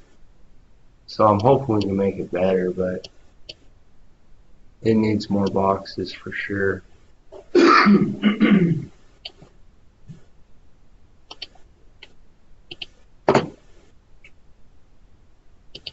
I'll pull up at Allerton real quick.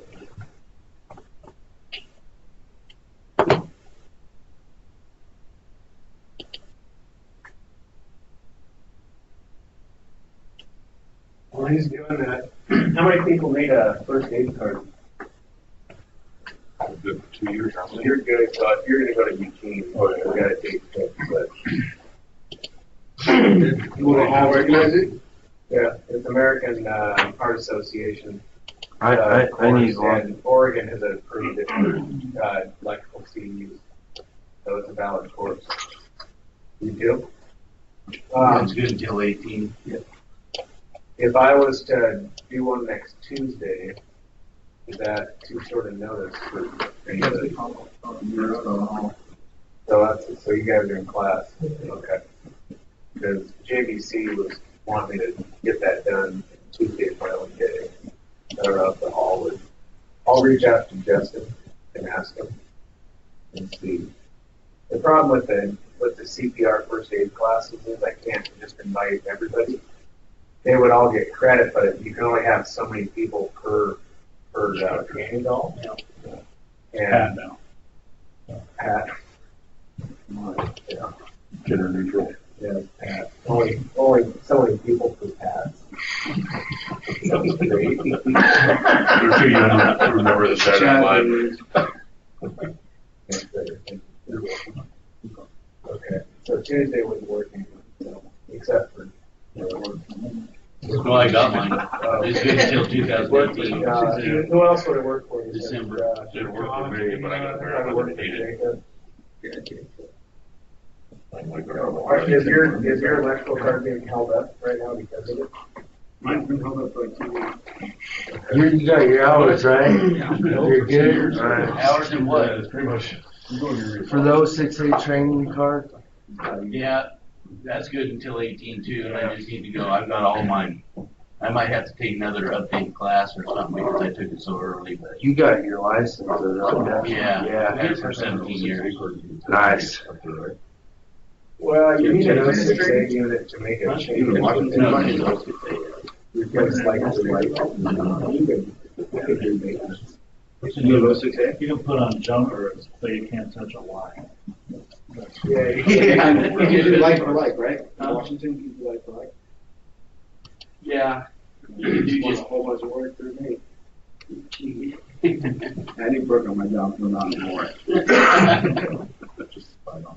Exactly. Is that pretty much it? Yeah, guys, I pulled up an Allerton. Just an Allerton, just a little different, you know. Just a back talk. Oh, not you. I forgot you're back there. Oh, no worries, man. I'm just trying.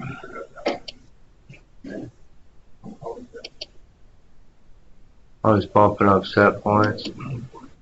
Seeing some cold teas here. Do you guys know what your apprentice schedule is going to be in December? Tuesday and Thursday.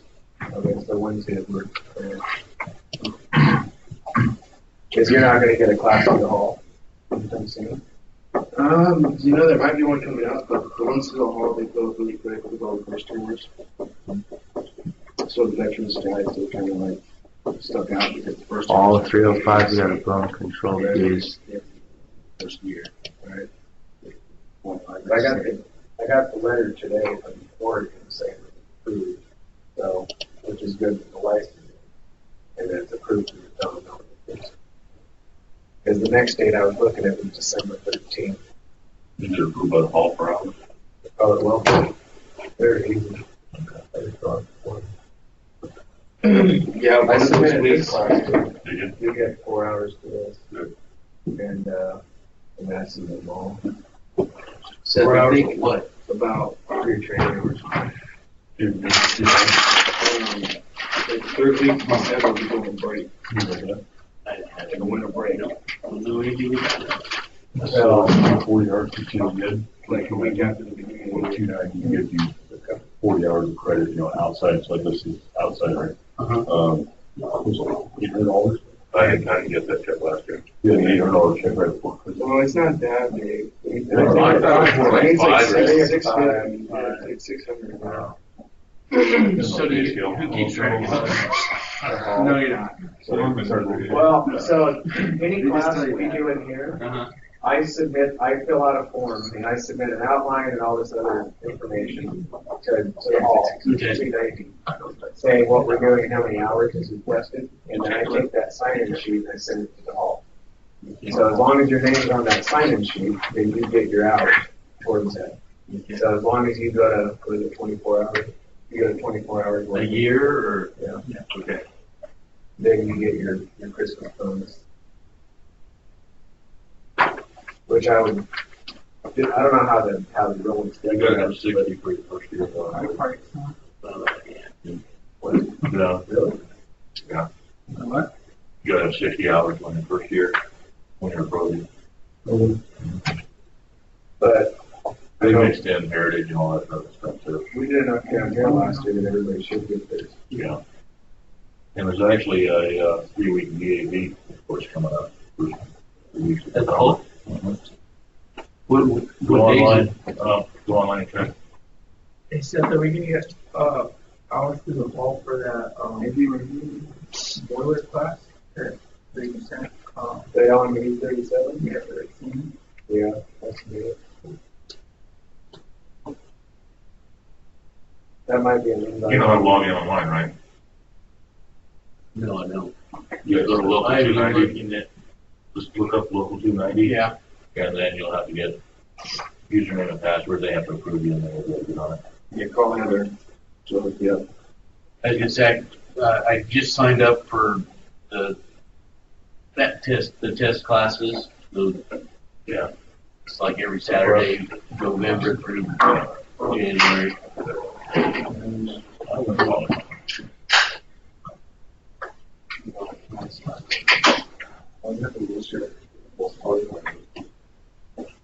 Yeah, with that Ron, the PhD class in November 1st, 2nd, 3rd, something like that. The first week of.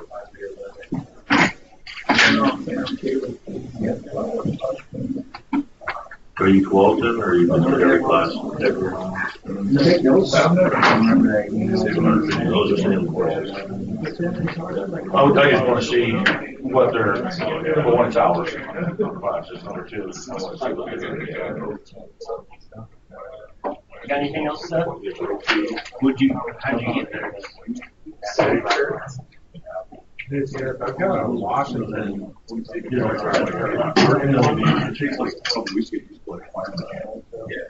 think I'm good.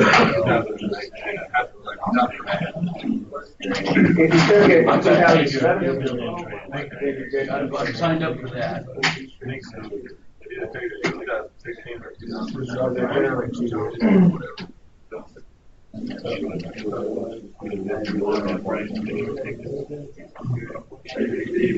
Yeah, I called her on the phone and said, hey, I'm on these. So you're leave the press last. So it's just, Because I don't have my card or anything. the sign in is UA.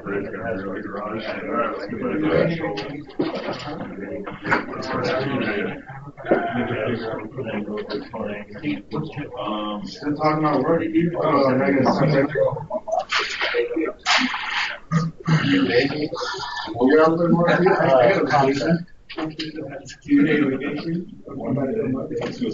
So that, brother, let's get you on Did they get a job at 133. There's a lot everybody rope around the building.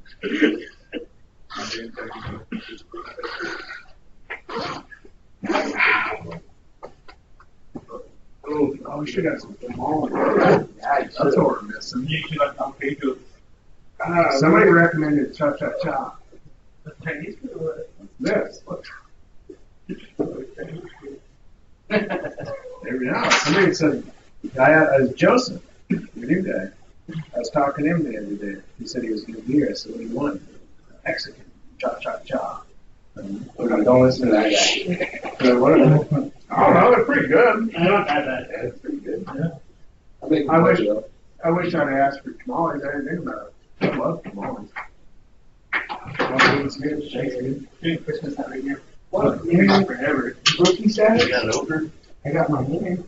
The Christmas comes out, you want to shoot. You tell you don't drink. I was opening it on the door. Especially after a couple of years. What's that? I'm over at FBI. Thanks for requesting you for a copy. You're killing me.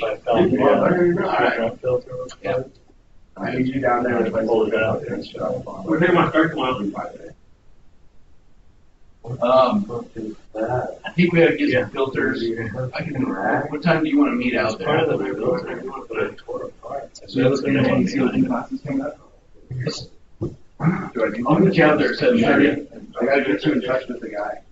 I'll have him send you a couple links to one of their own shops in Michigan. He works for our mine now, but he's been doing a lot of. There's only 8 minutes to look at, but there's a couple of troubles that I'm going to try to talk to you to let you troubleshoot while we're out there. I mean, he's got a lot of work doing here. Walk through and interview and all that. It's a first business. Now they're talking about It's not going to suck into the filter, so the only Small carrier units. I opened it up. I don't know. It's not going to be Fine that. and everything. Because I've sat through carrier You know what they should have? It's somebody out there to be installed those. Every pipe I pulled off. a line for that. filter should have stopped a lot of it. So, yeah, I'll send you an email with a couple of things. Weird, that's a bad one. When it's coming. I don't know. I know it's like broken. Yeah, and I've been talking to him about it. When I first got there, I was talking about it. I'll meet you at 1:30.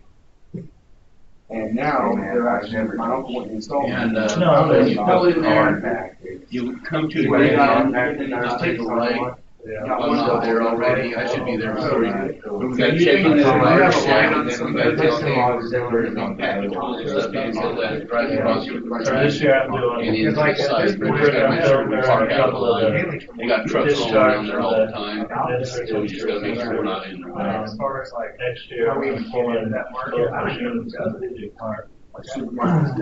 gonna have Kyle. Source. Here's one. Source is right up the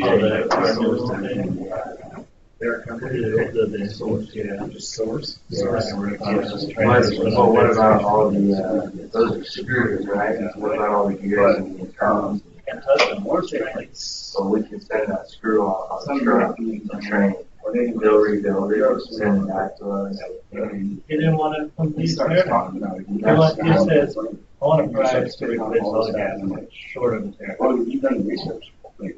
But couldn't get through, and I did everything that I could get to without So, moving. me and another guy wrote through all the entries. It was like They've done that before already. 40 hours. Yeah. We then we're trying to set up this So, that's half, that's why it's not Go good. and see what kind of information he's getting. Where he's getting. Because I'm all for it. No, I'm good. so again. I don't think You're taking care of 40 hours. So 40 hours and 30 hours for the second guy.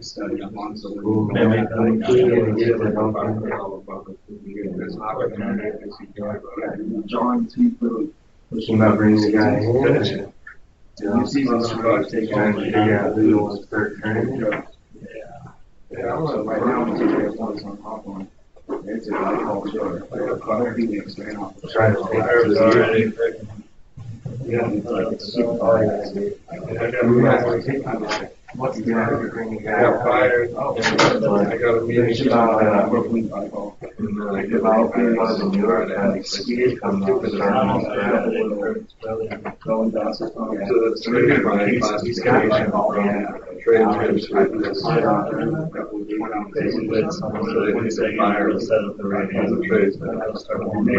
think they got a road temp. Yeah, one tool. That's got Look at it. I know, we gotta get the man. I'm a lot. That's got. I don't know which way. Let's play it away at the. Where they want to put the it's up here. Observation counters, like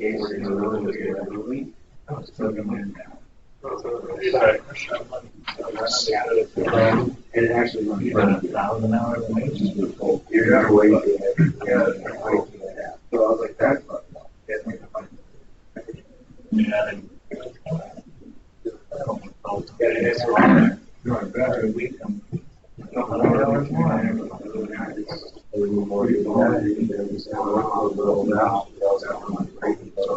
Yeah.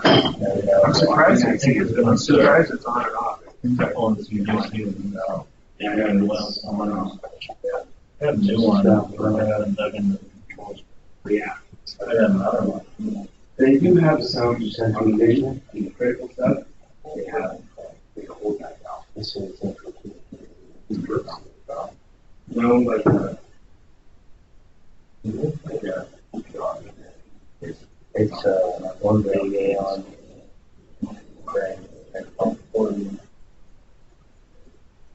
about to get another one where they go down the car. yeah, I know it's been good. So maybe You know, I like the. they're trying to shoot it work a little bit more pretty good. Oh, really? Oh yeah, especially this American Beauty. No, it's theirs. They installed them. Oh, great. I guess one of the springs on like they'll have a generator water to keep things cold until power goes out. Do that because they can't be allowed. Warranty? Just Shit happens in the restaurant. are so great. But most of the stores broke out by. Yeah, they'll have like an emergency valve. Even new season. So if power goes out, they basically just want to charge All first inspection, the core inspection, $1,000. I would actually tell one that's got out of warranty. But then somebody has to start with that small sort of. But then somebody has to go out there and actually recharge it. So it doesn't take long to recharge it. But he sets it back. Yeah, technically. I guess one more. Yeah. But it's so oversized. Issue. This breakdown. You got a grocery store and you just dump 2,500 pounds. That's what I'm saying. 2,500 pounds on 22. Let's see if it's